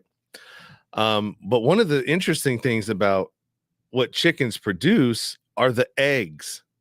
The eggs, right? That's the most important thing that chicken produces. And I'm going to read to you something from Although that chicken would probably disagree with that statement. yeah, I bet, a lot of chickens, think they're more important than they actually are, but so this is a study that was done on chicken egg yolk and how important chicken egg yolk is and what it does.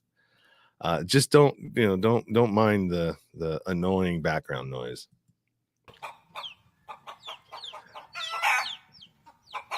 All right, so this says the SARS-CoV-2 virus is still spreading worldwide, and there is an urgent need to effectively. Oh no, I don't want to go that far. Hold on. Let's restart this. That didn't happen right. So I'm gonna remove that. It's an annoying chicks, dude. Annoying chicks. All right, Yeah, so we're surrounded by them. Story of my life. Oh no. Stop it. All right, so we're gonna try this one more time. I'm gonna pause that. Pause, sucker. All right, now I'm gonna go full screen so I can read this. Thank you. Tech problems. I swear to God, I'm a professional. I really do. All right. All right. So this is about the chicken egg yolk antibodies, IgYS. All right. So the SARS-CoV-2, this is the abstract from this study. The SARS-CoV-2 virus is still spreading worldwide, and there is an urgent need to effectively prevent and control this pandemic. This study evaluated the potential efficacy of egg yolk antibodies, IgYs, as a neutralizing agent against SARS-CoV-2. We investigated the neutralizing effect of anti-spike S1 IgYs on the SARS-CoV-2 pseudovirus, as well as its inhibitory effect on the binding of the coronavirus spike protein mutants to human ACE2, the ACE2 receptor. So the spike attaches itself to the ACE2. That's how people are getting sick. Our results show that the anti-spike S1 IgYs showed significant neutralizing potency against SARS-CoV-2. Our results show that the anti-spike S1 IgYs showed significant neutralizing potency against SARS-CoV-2, pseudovirus, various spike protein mutants, and even SARS-CoV in vitro. It might be a feasible tool for the prevention and control of ongoing COVID-19. Do you understand what that just meant? Mm-hmm. It means that egg yolk contains proteins that attach themselves to the ACE2 receptor, kind of like nicotine was doing as well. It was attaching itself to the ACE2, which was making the spike just like bounce off, and it couldn't attach to the ACE2. So that means that it helps you to fight getting sick from the COVID-19 deal. And what I do have to say too is that, I am a huge proponent, and I have to say this so we don't get in trouble on YouTube, but the vaccine is very safe and effective, and you should take it. That's my you have to say that if you don't get zapped on YouTube. You have to play along with their narrative and say that you agree with, aside from this information, I still think that, it's safe and effective and that you should take it, even though I don't really believe that, but I have to say that. Not on my channel. Yeah. Not on my channel. YouTube can cancel me. Yeah. Well, I'm already on my third, right? So I don't want to get my second. I don't want to get a third one. That's why I kind of just leave it alone anymore. You know what I mean? Is for that purpose. Yeah, but hopefully, but if you leave it alone, you're just playing into their censorship, the self-censoring. Well, I'm hoping with these Twitter files now that's going on in Congress, that a lot of these social media types, specifically Google, because YouTube is owned by Google and all that, that they will they'll back off some. You see Facebook let Trump back in, gave Trump back his profile. So I think nobody wants to stand in front of Congress and the public answering these questions, but it goes back into all these other conversations that we're having. Like, is any of this real? What's true? What's real? Is any of it real? Or is it all just theater, right? Just theater. Is the it world all is a just stage? Is it all just theater? Is it all just, and I've thought about this before, is the national scene just a soap opera? And the pundits and the people like Tucker Carlson and who's that other broad that was spreading misinformation? The chick that's really popular, that has the short hair. A whole bunch of them. Ayok. Shit, I can't remember what her name is. She was for Fox, and she moved on to somewhere else. But she's another one, Rachel Maddow. She's another one of these pundits, right? All they are is reporting on this week's episode. You know what I mean? They're just reporting on this week's episode of the drama. Tucker Carlson. Let's look up Tucker. Who is Tucker Carlson? Right. All right. So while you're finding that, I'm going to get to who owns all of the food supply, right? And it's a name that I haven't heard before. And so let's check this out. This guy's actually got a pretty good perspective on it. Heard of the Cargill family? Never heard of it. It's United States' largest privately owned company. They are the mass producers of essential food products like sugar, wheat, and their largest customers is Walmart, McDonald's, Cisco. So they provide all the produce. They actually provide all the meat for the chicken nuggets and the hamburgers for McDonald's. Just a correlation. And correlation isn't causation, but it's interesting that there is one, which is inflation is a derivative of cost, and cost is a derivative of demand.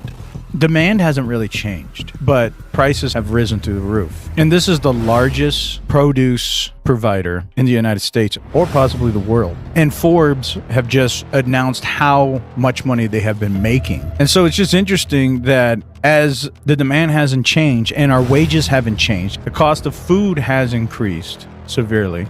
And the only person that's profiting off of it is Cargill. Boom. And that's not just with that. I mean, it's with everything. These, and if you look at, there's a, I'm gonna get this link to a movie called Monopoly, and it was on Rumble, and the guy gives a very good rendition in about an hour of who really owns the world and who controls our, society, and who controls where the corporations, and because it's not just these huge corporations and the investment houses that are all tied into them are all tied in together, and they go to where they just came from, the World Economic Forum, right, in Davos, and they talk about what they're doing, what they've planned. Is it working? What do they need to tweak? What do they got to do? Like they are gaming out everything.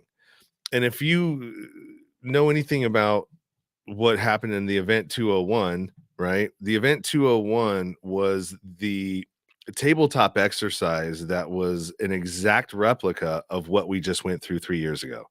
So they gamed this whole thing out before they put it on to the public, right? And they did that in a couple of other instances too. 9/11 was one of them, where they had all the emergency services in place because they were doing some sort of a drill, right, in the city. Come on, man. I mean, there's so many coincidences that happen through all these events that just think about the coincidence that happened in your own life.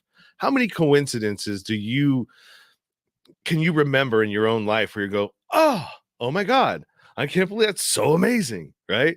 I can't believe it just played out like that. Well, those don't happen very often, but for the government and for our society, they seem to happen all the time. Just many coincidences. Like, Absolutely. How convenient. You know And what we I mean? believe them. Yeah, we're just like, oh my God, that's so amazing. Do you know that what Sally, come over here. Did you just see what happened? It's so amazing. They just did this. I had no idea what it was, but CNN said it was a weather balloon, but okay. Oh my God, Carl, come here and help me be Karen. Oh, it's so crazy, man. And these people just fall for it, man. They just so this Tucker Carlson guy, right? Okay. Now, Tucker Carlson, his college, his education stems from Trinity College. Trinity College is a private liberal arts college. This guy worked for CNN, MSNBC, PBS, and now he's Fox News. So this guy's been all over the spectrum, right? MSNBC is about as left as you can get. I have no sound from you. Oh, I'm talking to the TikTok people. Oh. While you're going through that. So, and I lost you on TikTok too. I have to get back on there. But so Tucker Carlson, yeah, he been in CNN, PBS, MSNBC. Now he's Fox News. His education is based in liberal arts. His education is based in being an actor. It's based in manipulation. It's based upon being in front of a camera. This man is not an educated man when it comes to what's going on in America. He's never been in a poor community. He's not from the poor community. He has no idea what's going on inside of our communities. His only job is to get ratings. That's it. So with that being said, with him to get ratings, he has to say some unprofound crap.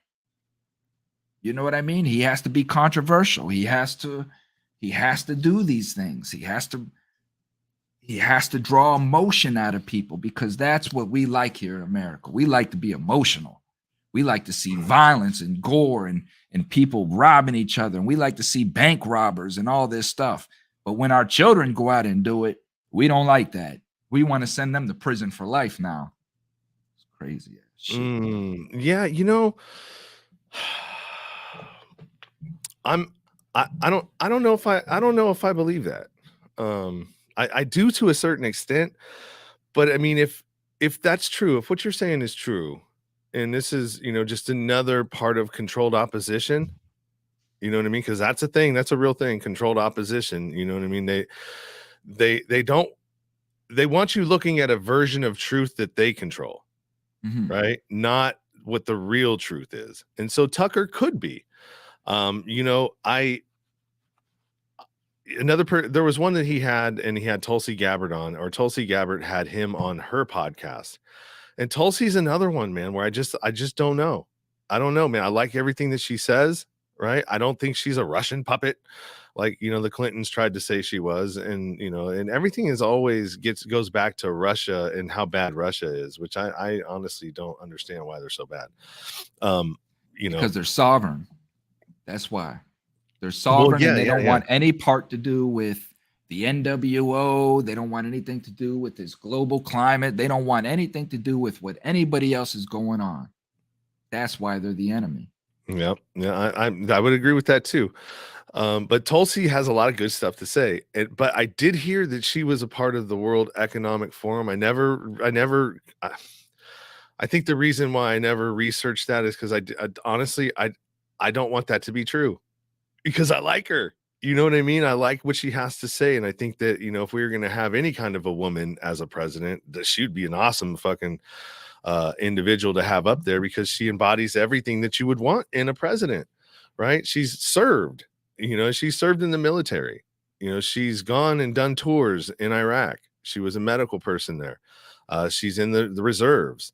She went and served our country like most politicians should. She went from one part of serving our country into another part of serving our country and did it the right way, right? She didn't want to be a career politician. She went and she served and she did and tried to figure out if she could make a difference, and she realized she couldn't. And so she said, fuck it, I'm done, and came back. Let me ask you, how old are you now? You're the same age as me, right? I'm 49.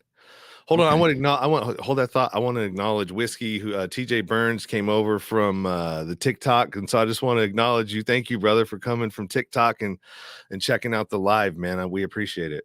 Yeah, God bless. Thank you. That's what it's about, really, to help us grow and get these messages out, is for people to like and subscribe and share our stuff as well, because it's a full-time job to try to get all this stuff out. But what was we saying? Sorry, man. I knew that was going to happen. As soon as I interrupted you, you lose that thought.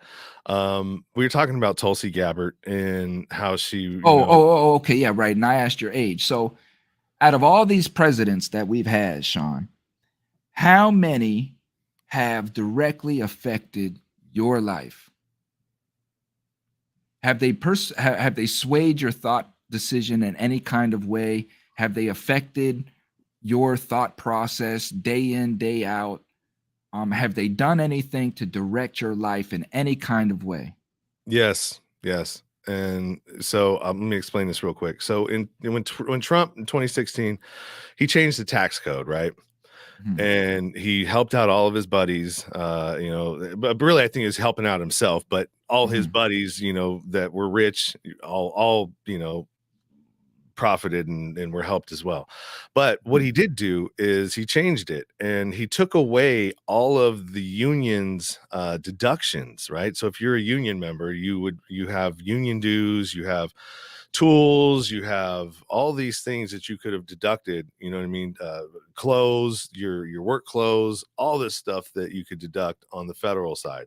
You can still deduct it on the state side, but what ended up happening is it eliminated like $18,000 worth of deductions for me, right? And so, because our union dues are super, super high, I pay like $10,000 a year in my union. And so what that did was I didn't do any of the changes like they said that you were supposed to do. I just I didn't adjust any of my withholdings. I didn't do anything. I did everything the same that I did the year before. And the year before I got $2,000 back. When I did my taxes that year after Trump changed that shit, I owed 10. And so that's a fucking chunk, man. 10 grand just to there you go. I ain't rich.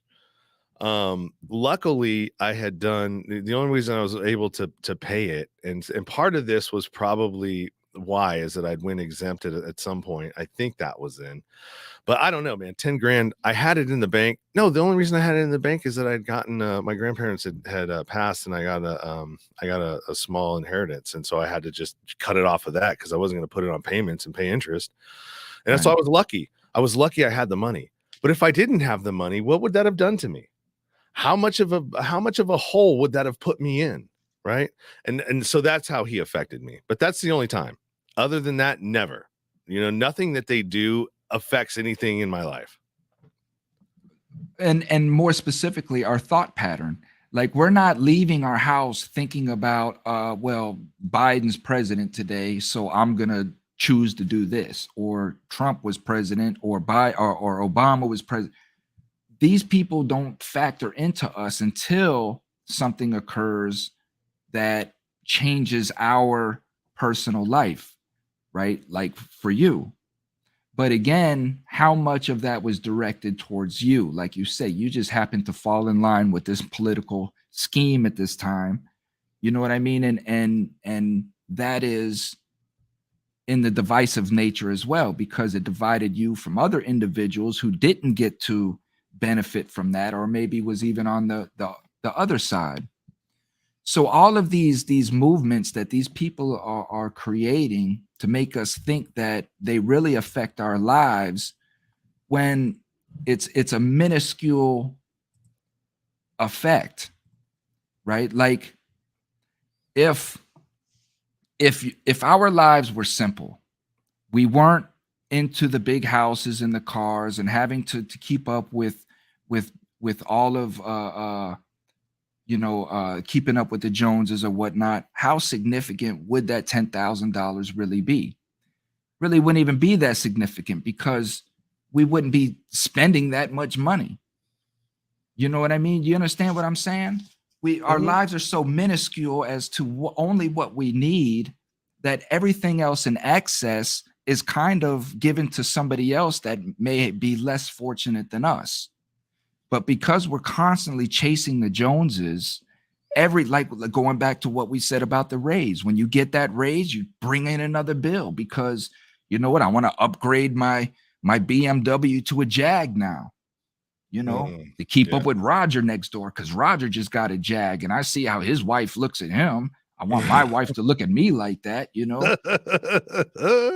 This is the prison that we put ourselves in. Ah, that's so true. Yeah, it's true, man. I see that in the in my trade, right? In the union, you see these guys, and we try to tell them. And I didn't do this, man. I mean, the only reason that I preach it now is because I realized that the mistake that I had made. And I put a link down here to the Rumble link. I tried to put it over in the comments to go over to YouTube, but it didn't make it over there. So, Whiskey Pro. This Rumble right here is Monopoly. It's a movie that shows you kind of like who owns the world, and how Vanguard and BlackRock are all tied into everything that we do. I think BlackRock is the owner of Vanguard, but Vanguard.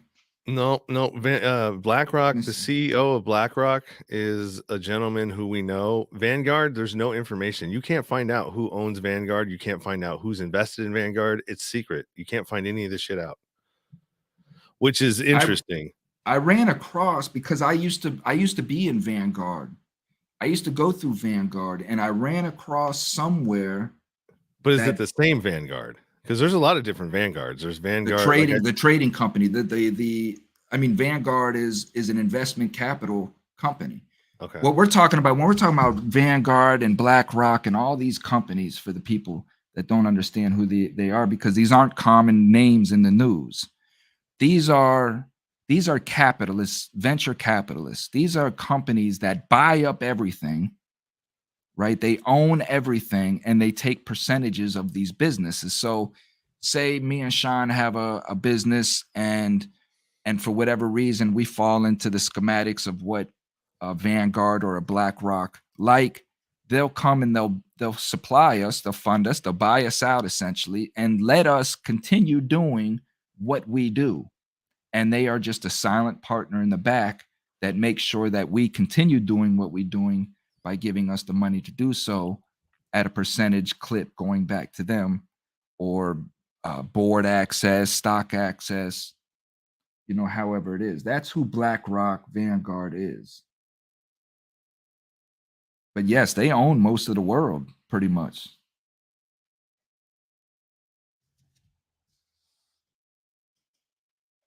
This gets into our centralized banking, ideologies, and them controlling, as I like to say, this slave ship. I'm coming more into the faction that this is the slave ship of the world. This is why we send the world our money, and nobody sends us money.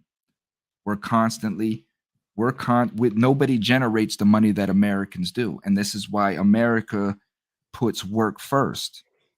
We put work first. We don't put family first like most other countries. Yeah, I would agree with that. And also too, let's let's tap into something that you just said, right? And what you were talking about. You're talking about another way of controlling, right? And that's how we see China right now. If you go to look at China's population and they have the social credit score and everything tied into a digital currency with a digital deal, we're working on that too.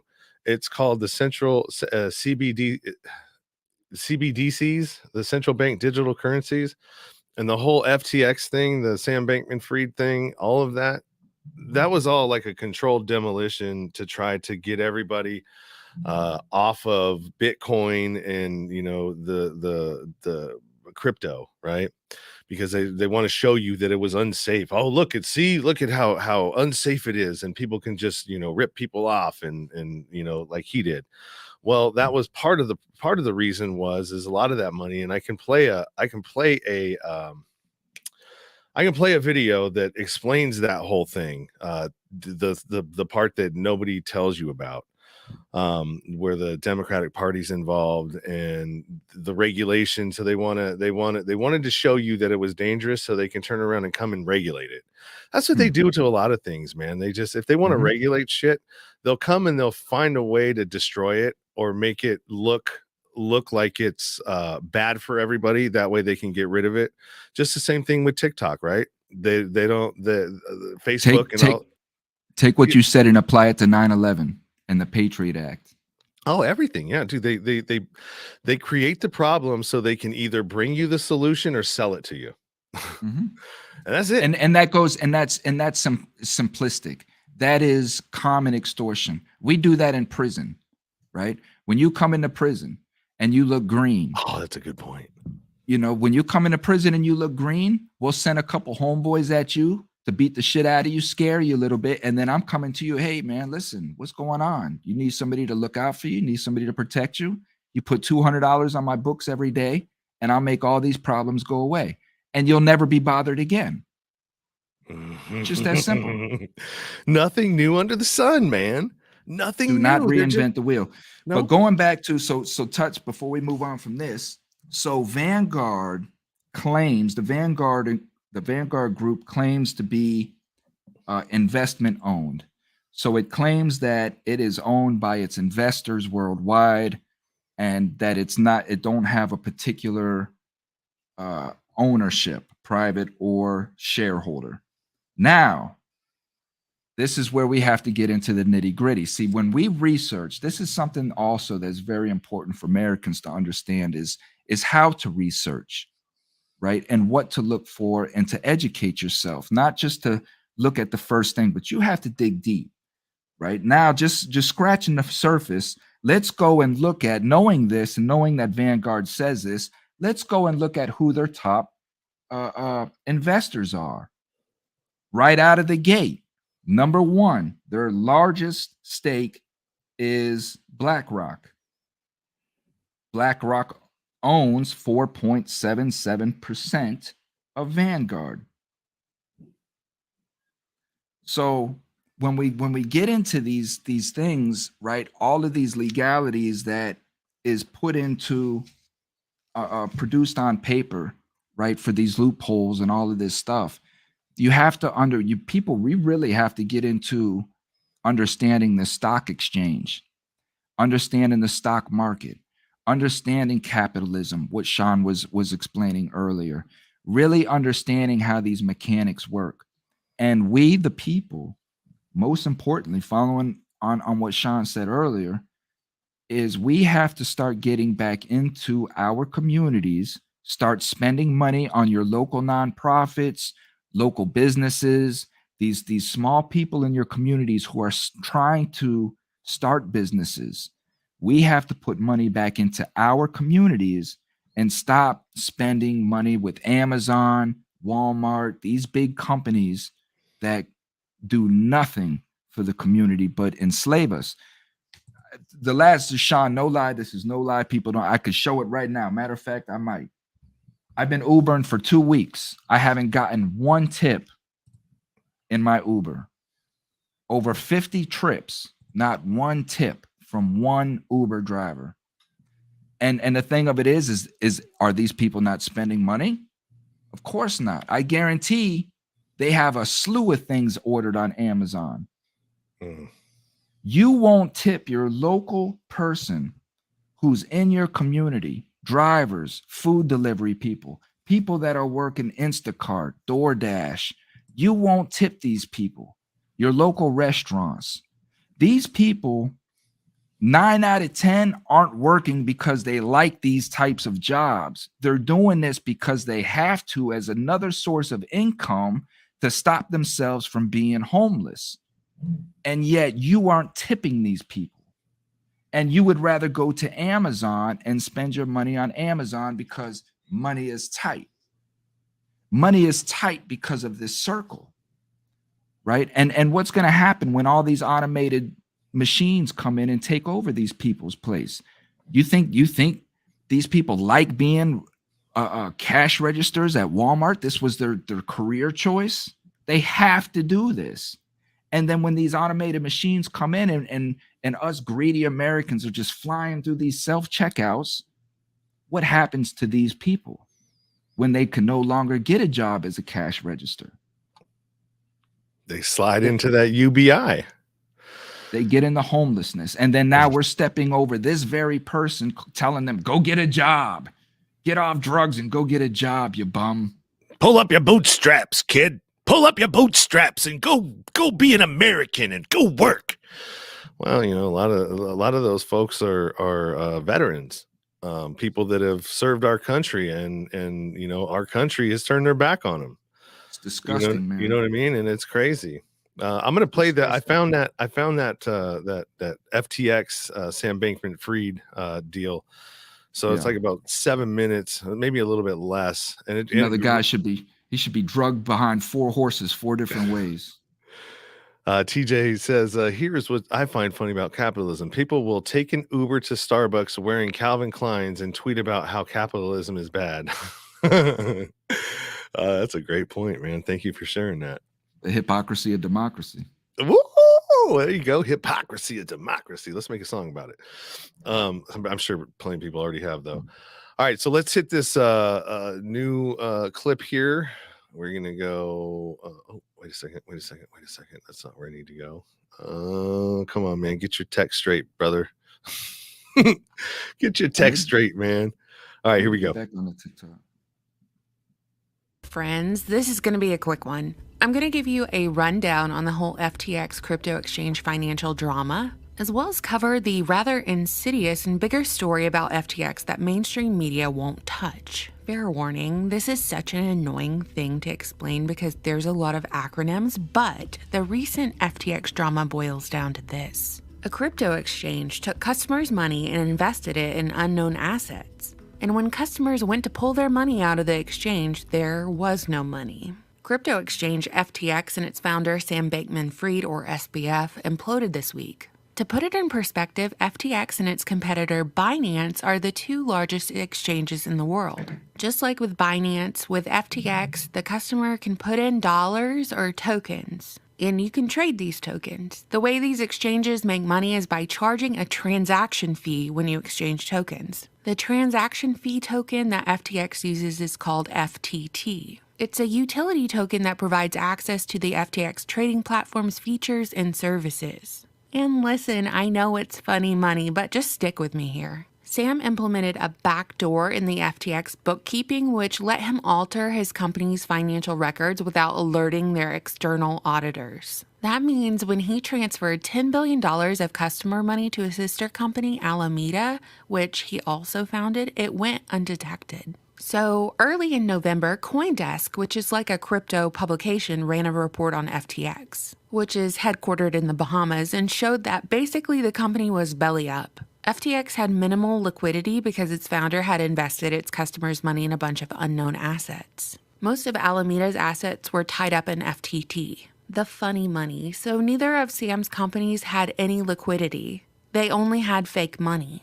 Turns out the CEO of Binance decided to liquidate roughly $530 million worth of FTT around this time, which signaled FTX's customers to pull out too, and when they all did this at once, FTX saw an estimated $6 billion in withdrawals over the course of 72 hours. which of course it couldn't fulfill because I just told you they didn't have any actual money. And hey, this is a very simplified version of events, but I believe I gave you the main highlights so we can move on to the bigger story. Back in 2019, Biden announced his presidential campaign, and just 2 weeks later, MIT graduate, early life Wikipedia tribe member, Silicon Valley's Sam Bankman-Fried, who is actually the son of Barbara Fried, who's a Stanford professor who happens to be the co-founder of Mind the Gap, a Democratic political fundraising organization based in Silicon Valley. Sam's brother, Gabe, is founder of Guarding Against Pandemics, an organization that advocates for public investments to prevent the next pandemic. And Gabe was a legislative correspondent for the U.S. House of Representatives and an advisor to large political donors in the Democratic Party. But that's not all. Aunt Linda Fried is an epidemiologist and dean at Columbia. She specializes in aging. And her husband is an expert in HIV/AIDS. They both have strong links to the World Economic Forum. You can read about them on the WEF's website. Anyway, Sam launched the FTX exchange 2 weeks after Biden announced his run for presidency. And somehow, in his late 20s, Sam became one of Biden's biggest donors. He reportedly has become the second largest donor to the Democrats right after George Soros. FTX was an overnight success and made Sam very rich. At his peak, he was reportedly worth $26 billion.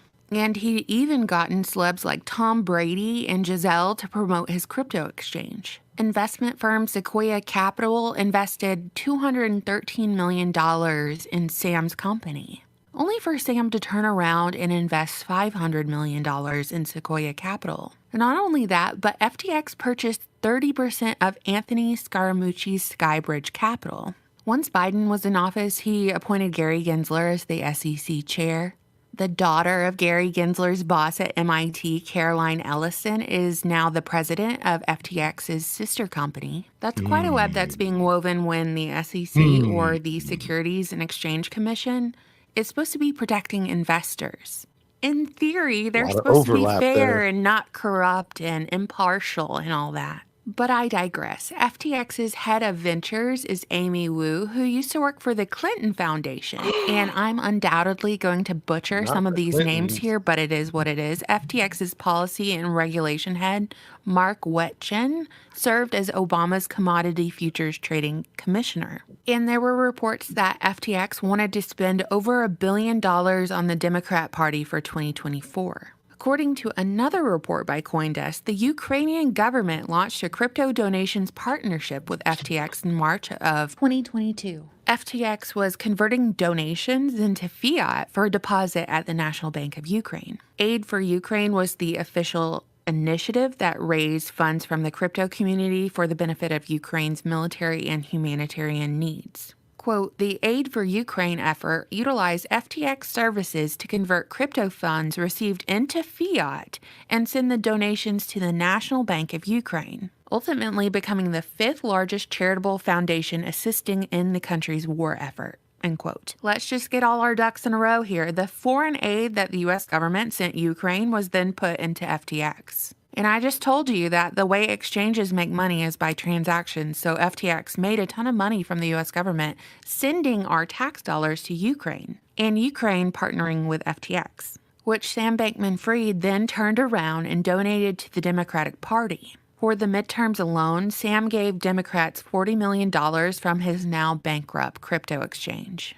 And it's pretty suspicious that the downfall of FTX happened right after midterms. To summarize and make sure we have this right, you, the taxpayer, give your hard-earned money to the American government. The American government turns around and gives it to Ukraine, and Ukraine runs your donations through FTX. And then the FTX founder takes your money and gives it to the Democrats. So do you think Democrats will give back this tainted money after this whole scandal? Totally a rhetorical question, but I think it should be demanded of them. It's only fair, you know? But in all seriousness, I think the Sam Bankman-Fried character was set up to fall. His whole rise was too manufactured, too quick, and now his bankrupt company sets up the perfect example for people to demand federal control of cryptocurrency and trading, for them to demand government regulation. They fried the bankmen. You get it? What do you think, internet friends? You know, I always look forward to your comments. Thank you so much for watching. They fried the bankman. No, but I mean that right there, Sean. Let me listen, because that's personal for me, right? So I watched this live. I watched this unfold live. And what that means is I was in crypto at this time. I lost $6,000. The only $6,000 I had to my name, and why I'm in the hole now, right? So I wasn't in FTT or FTX because they were unknown to me. I was in Matic, Doge, Shiba, a couple of the other ones. Now, I sat here and there was an online trading forum. Tame the Ark is his name. I'll give him a shout out. And I was up watching pretty much 24/7. He would live stream for weeks, right? And he still does now. We watched live this money being traded through crypto wallets, right? And billions of dollars, millions of dollars, 30 million here, 40 million here being traded from Coinbase to another. We had no idea what was going on while this was unfolding. Then we watched as Binance was saying that they were going to go in and possibly purchase FTX. And when they went in and checked the books, they came out, I think the next day, and was like, no, we don't want any part to do with this, because they knew what it was. Now, what you just laid out in that, what that woman laid out is our slavery. That is how we are enslaved. We pay off the debt to the money laundering that the government does. And it's just not this here. It's not the crypto. It's in any way that they can money launder our tax money that we are slaving for 60 hours a week, missing time with our family, doing all the things that we are doing, thinking that we're chasing this American dream. They're taking our money and laundering it through these illegal businesses. I'm starting to believe that this whole crypto thing was formed exactly for these governments to launder their money. That's why it's unregulated. And they okay, that's my rant. Well, throw in the NFTs in there.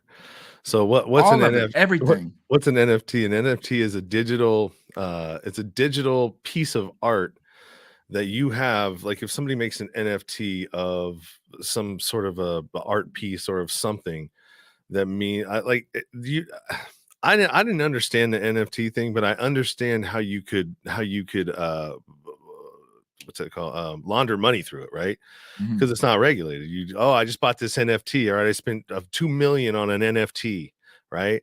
Well, there's no regulation on that, and what is it that you got? You got a digital copy of something, but you have the original, but yet I can go and I can screenshot that digital image and crop it and make it look like, and put it on my phone. Now I have that image and I didn't have to, it just doesn't make any sense. I didn't understand anything about NFTs, and I was right in the beginning of that shit when it came out, when I was on Clubhouse, and we were talking a lot about NFTs at that time, and I still just couldn't understand them, man. It's just everything's a fucking Ponzi scheme, man. It's a Ponzi scheme.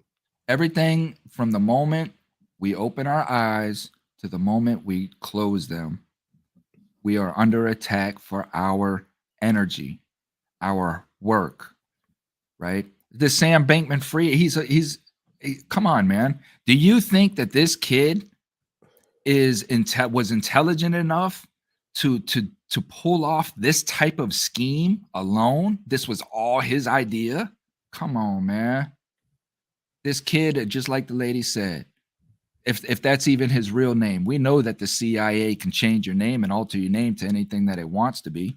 And they do these things to slap us in the face. It's in our face. Sam Bankman-Fried Bankman. Now, Tom Brady and Giselle, I talk about my little $6 grand. These people lost damn near a quarter of their fortune into this.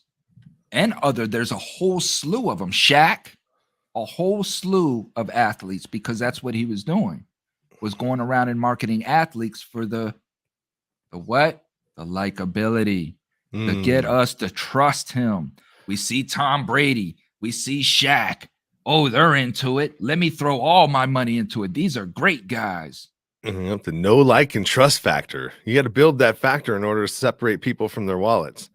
Otherwise, you're not going to buy it, right? And so if you put recognizable faces that are good people, like Tom Brady, geez, that guy's won how many Super Bowls? He's the epitome of the American dream, right? You know, a guy that and his wife, Giselle, she's a supermodel, right? Like, how many people trust that, right? You're like, God, I wish I was that guy. Have a supermodel. Look how beautiful his wife is. Won Super Bowls. Why wouldn't I trust him? Right? Mm-hmm. So let me put this in a singular perspective. As a dope boy, right? Me being a dope dealer, my whole survival is based upon, one, my trustability. You have to trust me. You have to know I got good shit, because you as the addict, you're looking for the best shit. And it's very hard for you to get your money. So you don't like wasting your money, right? So me having that product, I have to make myself, one, known for having the best shit, right? And that's what brings people to me. Now, I'm not going to have the best shit all the time, but I'm going to make it seem like I do. And when you as the addict know that my shit, you're looking at it and you see that it's not high quality or whatever, how am I now going to get you to purchase from me? I'm going to make you feel like you're missing out on something, right? I'm going to make you feel like you're missing out on something. One, because I have the reputation of having good shit. That's my reputation. This is in your brain. You hear Thomas FreeMe, man, he got that fire. So now it's getting this person to feel like they're missing out on something. As long as I have trust, I can implement FOMO, fear of missing out. And those are the two elements right there that will get you to clean your bank account out every time. Because we hate to miss out on something. We hate to sit back and say, damn it, man, if I would have gave him my $100, man, I'd have $1,000 right now. We hate that. We hate it so much that we're even willing to go and look and see how much we have on our credit cards, that maybe I can put this on credit. Sell our house. If I have you hooked with that trust, you will sell your house for me. You dirty bastard. Hey, man, but somebody's gonna sell it to him, right? You know, there's always going to be somebody that's going to fill the gap. That's right. And now, Sean, my life has come to a point where I say, let that person fill it, because I know what's in that gap and I don't want nothing to do with it. Misery, destruction, and all the stuff that comes with envy, that, greed, the 7 deadly sins. You know. All right. Well, we're at 2 hours, man, and I think we covered a lot today. What do you think? Man, this was a great discussion. I love this right here, man. Just general talk on what's going on, and bringing, you know, articles and facts and letting people decide what's going on, you know. And what did you think out there? You know, if you were watching this and you know, you stumbled across this today, I want to hear your opinions. I want to know how you felt about this. I want to know if you think we should keep this up, keep it going, do it again next week. If that's something that you think is good and that you enjoyed, and there is be a need for that, put a message somewhere. Absolutely. Maybe we can even do like a half hour where people can call in. We could take some guests. We can do that too. Like I said, I got folks over on the Clubhouse. Not a whole lot of people were over there, but we got 1,900 likes on the TikTok. We had a bunch of people flow through there. What I need to do on this TikTok is I need to figure out a way to get my iPad into my mixer.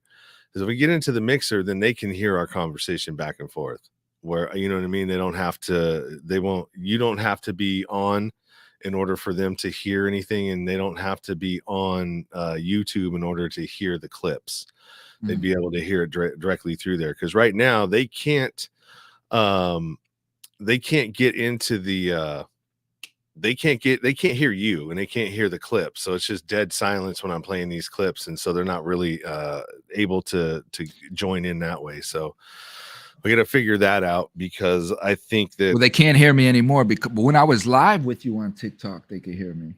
they could hear you, yeah, but they couldn't hear the clips that I was playing. So when I would play a clip, they'd be like, "Oh, we can't hear it," and I'm like, "Ah, shit, that's right." Take your ass bring your ass to our channels, subscribe, and watch that way. I mean, that's why we go live on TikTok, to try to pull audience.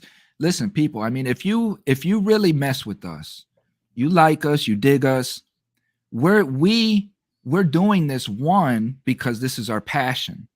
But this passion does not pay anything unless you guys help us in distributing, getting this out, sharing it, liking, first and foremost. So how the algorithms work is, first and foremost, off the likes. You have to look at it like this here. These algorithms, their main focus is to keep you, the listener, on their channel as long as possible. So when people are liking and they're sharing what they're seeing, that algorithm knows this is a hot topic right now, right? There's a lot of people liking, there's a lot of people sharing. This is the importance of liking the videos on TikTok. You're constantly liking, you're constantly sharing. That gets this out there in front of the boards, and we can get these thousands of, and then that helps us do our passion, that we love. And it's a community thing. Going back to what we said, it's community thing, Yeah, it's almost just looking at it like a slot machine.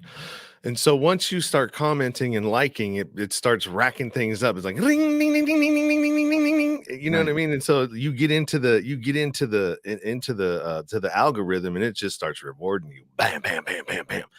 You ever had it's crazy when I have one TikTok that did 135,000 views, and it was crazy to watch it, because it was like one of those things. And once it gets into that, I'm sorry, but I have to keep going back to it, right? Because it's a dopamine hit. I'm just like, every time I hit another 1,000, it's like a jolt of adrenaline, right? And so like I would turn it off, and I would look at it like 5 minutes later, another 1,000 views, and it's like, holy shit, right? Well, that's what happens. It gets into the algorithm, and it starts just like going bing, bing, bing, bing, bing, and starts hitting. And same with me. I just broke my 100,000 views for the first time, and I got up to, I think, the same as you.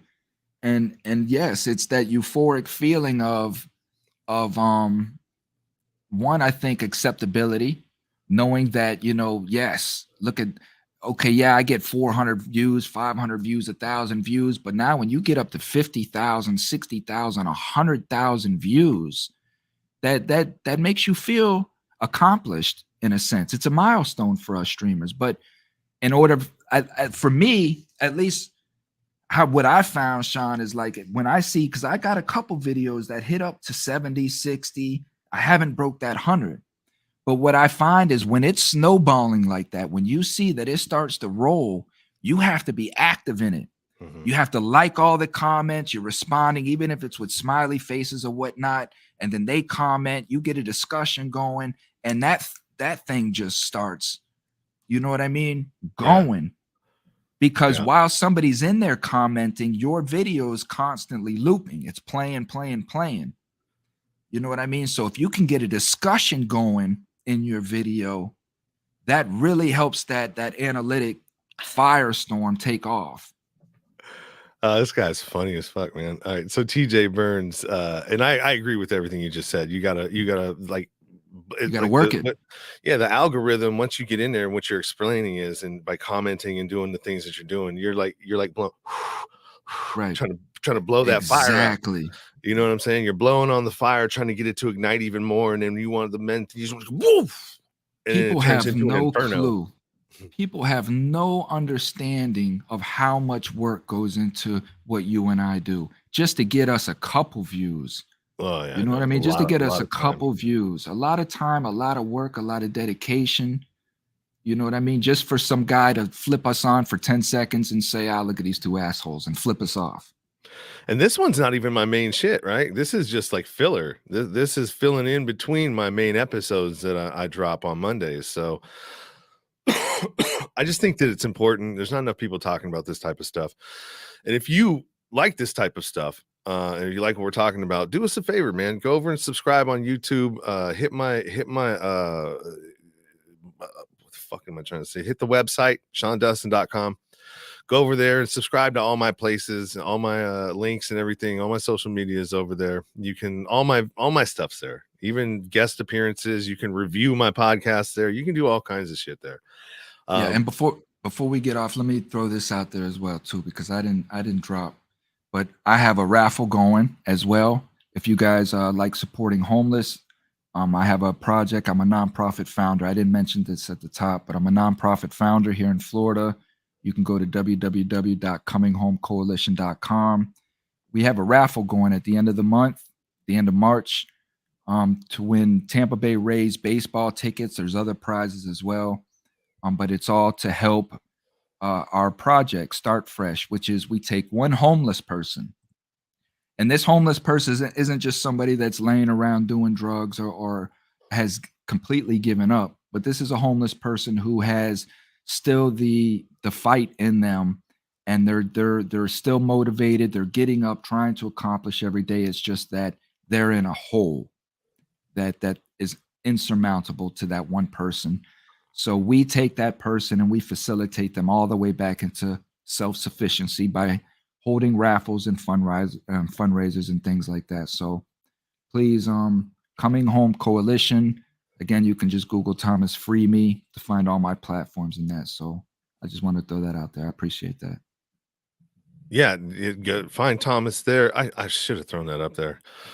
I'll do it the next time. It's cominghomecoalition.com. I'm going to read the last two comments here because we really appreciate TJ for coming off of TikTok and following us over on YouTube, and hopefully you've subscribed to our channels as well. But he said, you guys nailed a lot of things on the head. Very interesting stuff for sure.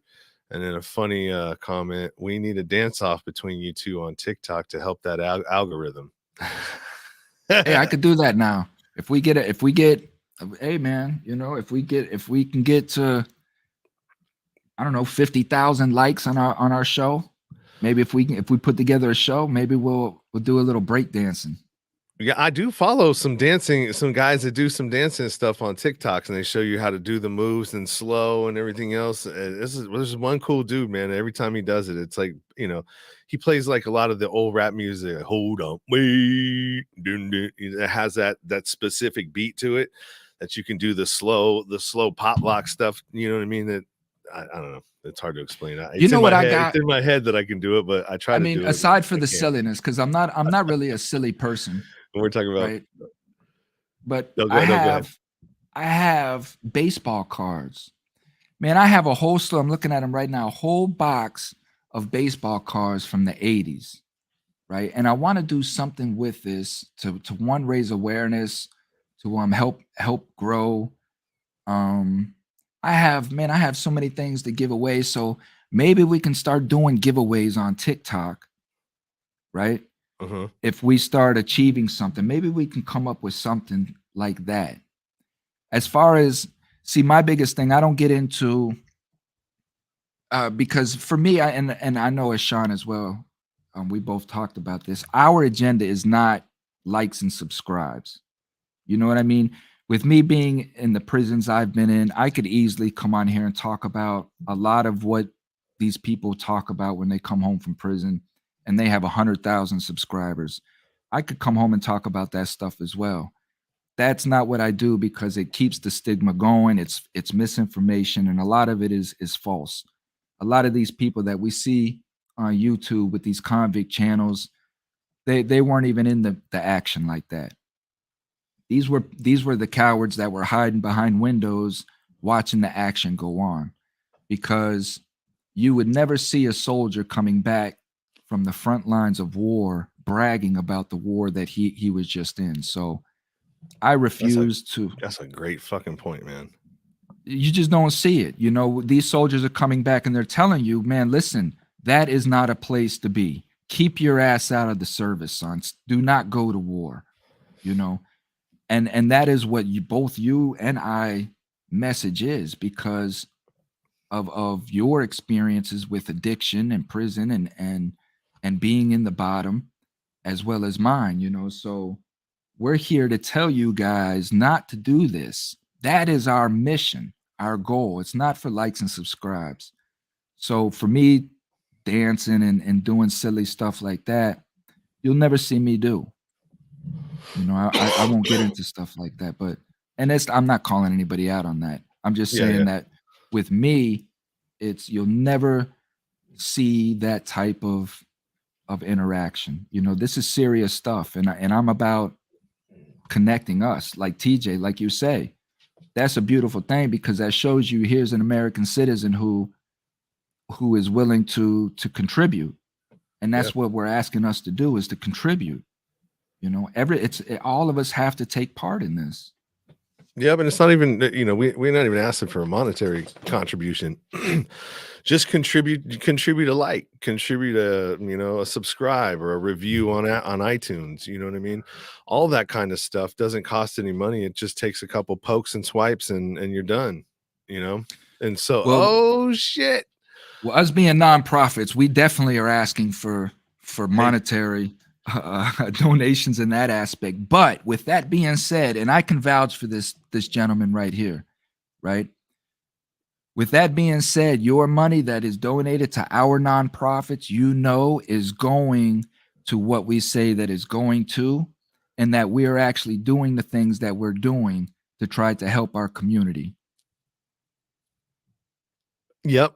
And I didn't realize that I knew who TJ was. I've been on his show. He was a prison guard for 6 years, and I can say our system is broken. Remembering him from Just Be a Dad podcast. Yeah, I went on him with Dylan Busby, another friend of mine that's a podcaster as well. What's up, man? Thank you for contributing and participating in the comments and supporting what we do, because that's it. I mean, that's huge right there, just to have that kind of support, people coming in, commenting, and that boosts the algorithm too. So yeah, it's all about the damn algorithm, and AI is coming and it's all about algorithms, man. So yeah. And TJ, I'm at the point where I used to say that these things were broken, but I don't say that anymore, because I feel that these things are operating exactly how they designed them to operate. Yep. We as the oppressed are saying that it's broken because we're in the oppressed fashion of it. But these people are implementing their plan, and they are screwing down the nuts and bolts on us. It's tightening everything up, man, and it's lockstep, and it's slow. Lockstep. That was such a great analogy. Yeah, dude, it's lockstep, man. It's slow, controlled, movements that funnel people where they need them to go, funnel the populations, right? Of all, and this is the crazy, and all you have to do is just look at this one thing. If you don't look at nothing else, just look at this one thing. When in our lives has every single country been in lockstep with each other on how they rolled out everything in the last 3 years? It was all the same, all across the board, all at the same time. When have we ever been like that? And then the other countries that didn't were like Russia and China, and they did all their own things. But for the Western states or the Western countries like Australia, Canada, all of the World Economic Forum type of supporting places or supporting countries were all in lockstep with each other and doing the exact same thing at the exact same time, giving the exact same messages. I mean, there's so much research for people to go at. Just go look at how Australia, the citizens of Australia, gave up their guns. Go research into that. And you will see that the same method is being implemented here. And we have Americans that are willing to give up their guns, right?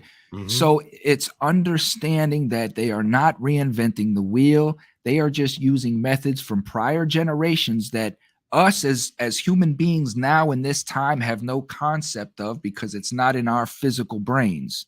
But these people have implemented this throughout time. I mean, they use, listen, it's at the end of the day, right? Going back to the top of the message, man. For you as a human being, you just understand what is spiritually right and spiritually wrong, and just adhere to that, adhere to your life. Do not allow anything outside of your physical universe, what's in your cipher, bother you. Don't let anything bother you. Russia's got nukes. Okay, who cares? What can I do about it? Don't care. The earth is flat. Okay, great. Humans still treat each other like pieces of shit, whether it's flat or round. How does that change the price of eggs in Publix? Right? None of this stuff matters, right? Okay, black people were the first people on earth. Okay, great. I'm fine with that. It doesn't bother me. Well, how does that change the price of eggs? Right? How does that change the fact that when I go out in the public, I'm being called names? It changes nothing in our lives. These presidents change nothing in our lives. Go out and just be your best self. Help your neighbor, love your neighbor. Love the person in front of you until they give you a reason not to. Stop thinking everybody's racist, because you've been told that they're racist. Most people think that all these people are racist, have never even dealt with true racism in their life. They're just told that they're being dealt with racism. Just stop all this stuff and be a good person, man. Yep. Judge people by the content of their character and how they interact with you and how they interact with the people around them. That's the best measuring tool of a good person. Like, how do they act around other people? How do they treat other people? How do they treat you? Do they treat you like, you know what I mean? And it's like the content of somebody's character. MLK said that. Martin Luther King, don't look at what you're being told. Look at how you're being affected and look at how you're able to interact with the world around you, and let that be your guide, right? Your guide as to what's going on. Because if you're listening to what people are telling you, I mean, just like anything, everything that we know is because somebody told us. We haven't seen a lot of stuff on our own, right?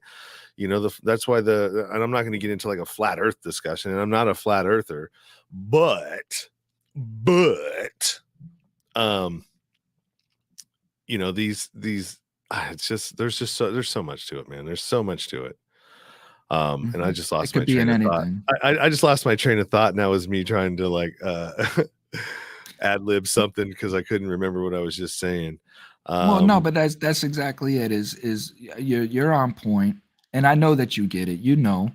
And it's hard for us, Sean. Of course, it's hard for us because we want to feel accepted and status quo and feel like we're part of something. But as long as we believe in ourselves, we love ourselves, and we know that we have purpose.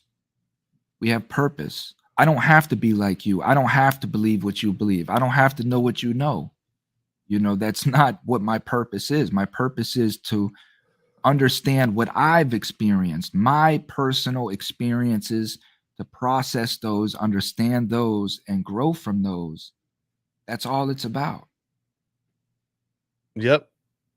If you're the same person you were a year ago, you're not doing life right. What you're supposed to be here doing is becoming a better person, learning the things that you don't know, learning the things that you do that affect people around you in a negative way, because we all do in some way, shape, or form. Nobody's perfect. And figure out how to get through this thing called life, because we don't get an instruction manual on how to get through it, right? You either have rich parents that pull you through it, or wealthy, or you come from wealth, or you have to figure out a way to get through it on your own. You know what I mean? And when you don't have the playbook, you're just failing, and you know what I mean? It's trial and error, trial and error, trial and error, trial and error. You know what I mean? And for us, we had a lot of trials and we made a lot of errors, and that brings us to where we're at because we had to pay consequences for those errors, right?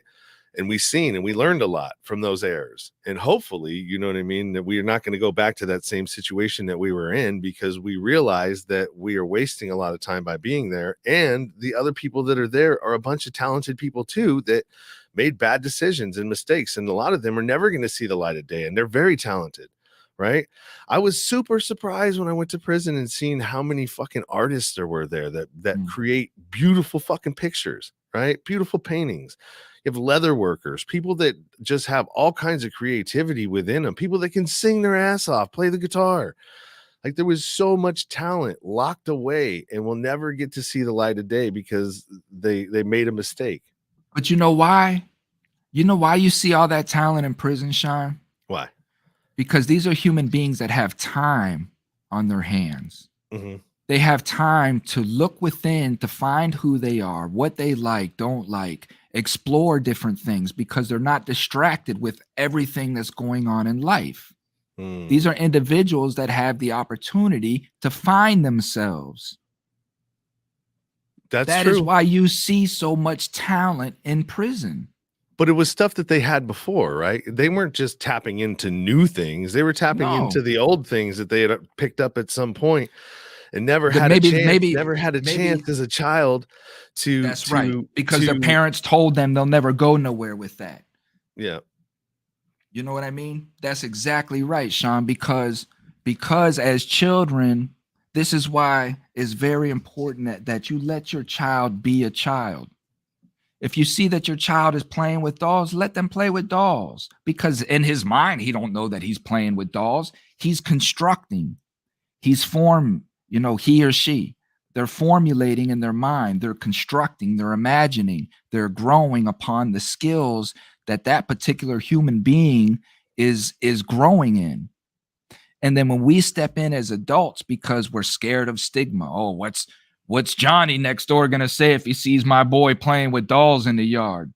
You know what I mean? So we tell Johnny not to play with those dolls. And that automatically kills that creativeness that child had. And we'll go through the rest of our life chasing something, being so miserable because we're so scared to go down that road because we've been told not to.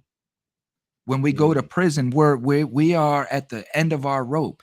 We don't give a shit anymore because society already looks at us like we're misfits. So now I can expound upon whatever it was that I wanted to be, because who cares? Yeah. That's a good point. And then the atrocity behind all of this is that when we come home, we had the American society has been made to look at us like we are career criminals, and that we're unintelligent, and that we're horrible people. One, because we know the truth now, and we're coming out of prison telling the people the truth. So they have to make us look like evil demons so that nobody listens to us. But they also want us. Go ahead. No, I was going to say, why do you think that they don't allow us to have guns as a punishment for being a felon and having gone to prison? One of the reasons is because we've seen the fucked up shit and the people that are in there that have been targeted, you know what I mean? And so if you've been, targeted and put into a situation that affects your life and your ability to earn and your family and everything else, would you want those folks to get out and have access to guns and come after you?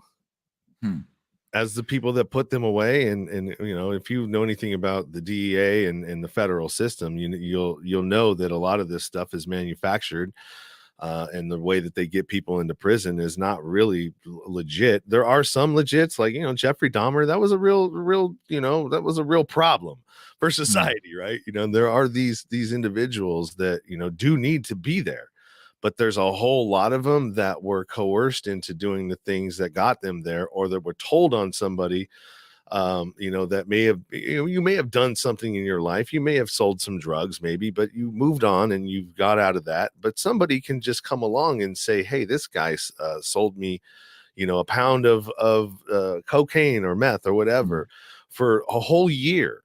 And guess what they're going to do? They're going to take that guy's word. They're going to come pick you up. They're going to arrest you. They're going to indict you for selling 12 pounds of drugs because this person told the police that, and they're never going to do any investigating on it. They're not going to corroborate that you did that. They're not going to go and ask other people that you did that. They're just going to listen to Johnny, who's been incentivized by getting time off of his sentence to tell a story that they need them to tell, to get more convictions, so this person can rise up to the ladder of success in the DEA or the FBI or wherever the fuck it is, right?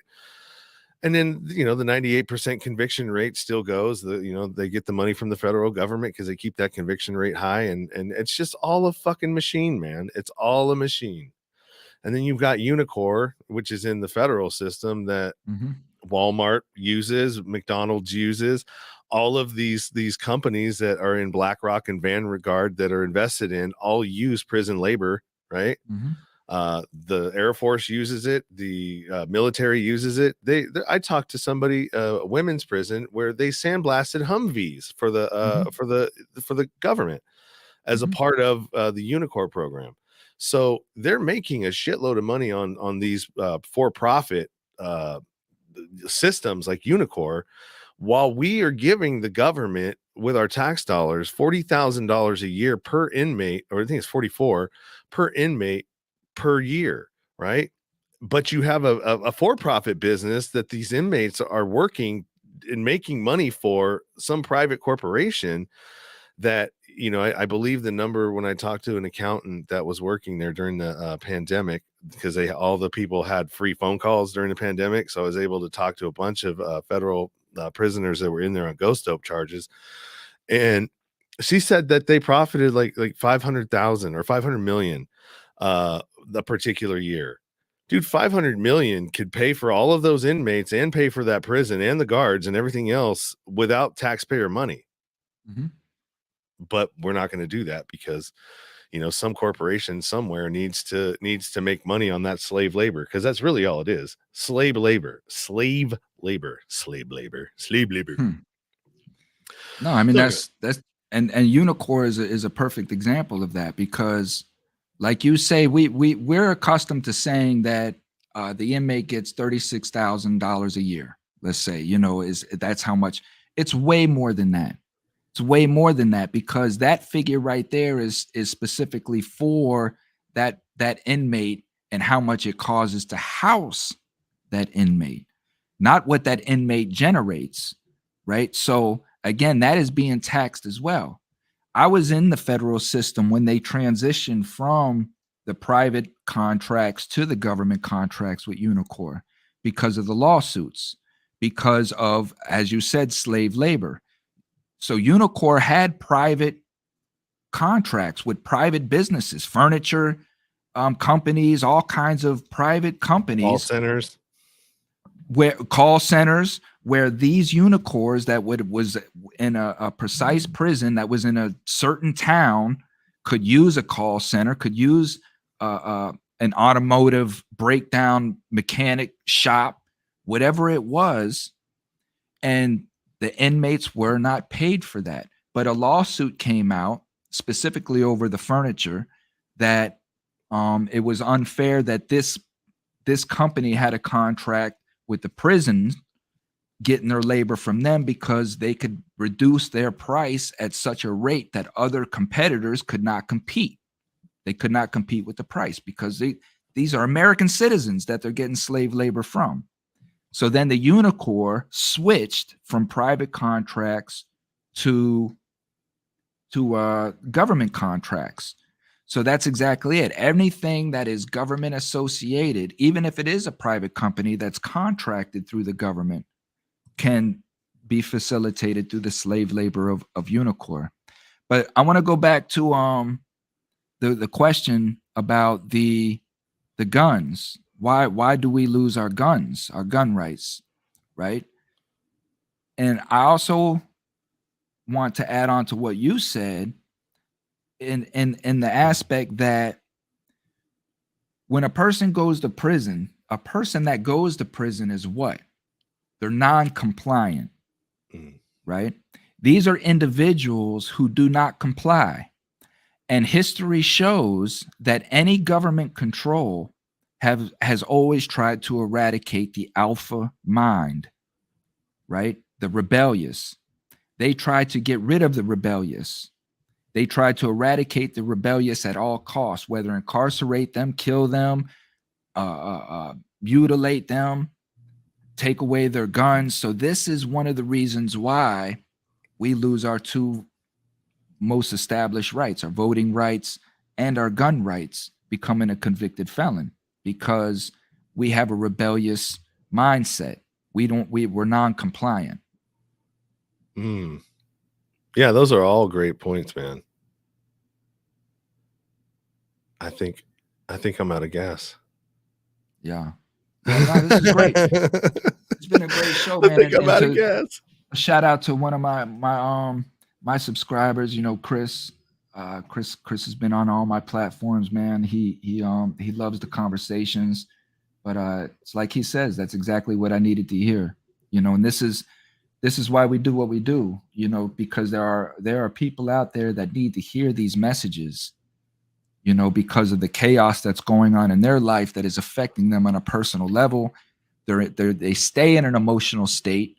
They may have a lot of stuff going on at their home in their personal lives, and then they go to work and they're under pressure at work from their boss, co-workers, and they get into this huge, toxic, chaotic bubble that they just don't know how to get out of or control. And that's what our messages are, is listen, just don't care. Don't care. Man, I don't give a shit what my boss says. I don't give a shit what anybody says. Do not care. Don't care. I'm going to be my best self, and I'm only going to do what this human can do. And if there's anything outside of that, then I'll have to readjust my life to eliminate these stressors. But I'm not going to let people stress me to that level anymore. I'm not. Because when I'm gone, guess what happens? They just replace me, but my life is over. Yep. You're extinguished, man. Your energy is complete. So I think it's a great point to wrap it up on, man. So Thomas, tell everybody where they can find you. Thomas FreeMe. Just Google Thomas FreeMe. You can find me everywhere. Facebook, TikTok. TikTok's my largest. But more importantly, again, www.cominghomecoalition.com. Eddie needs more help than I do. I have a roof over my head at this point. But great conversation. Look forward to doing this again next weekend. Love to see all you guys again next weekend, and hopefully we can get a ball rolling on this. I want to delve into jealousy. I'd love to have a long conversation like this on envy, jealousy, the cause and effects of all that stuff. What that looks like. Is that it right there? Yep. Appreciate it. Thank you. All right, there you go. So a little slow on that, but cominghomecoalition.com. And let's talk about it. We'll discuss what we're going to talk about. And then when I program the live stream on StreamYard, then I'll throw the topics in there, what we're going to be talking about. So if you want to catch us again next week, we'll be the same bat time, same bat channel, 4 a.m. Pacific. That's what time I usually get up. And then we're going to do 7 a.m. Eastern.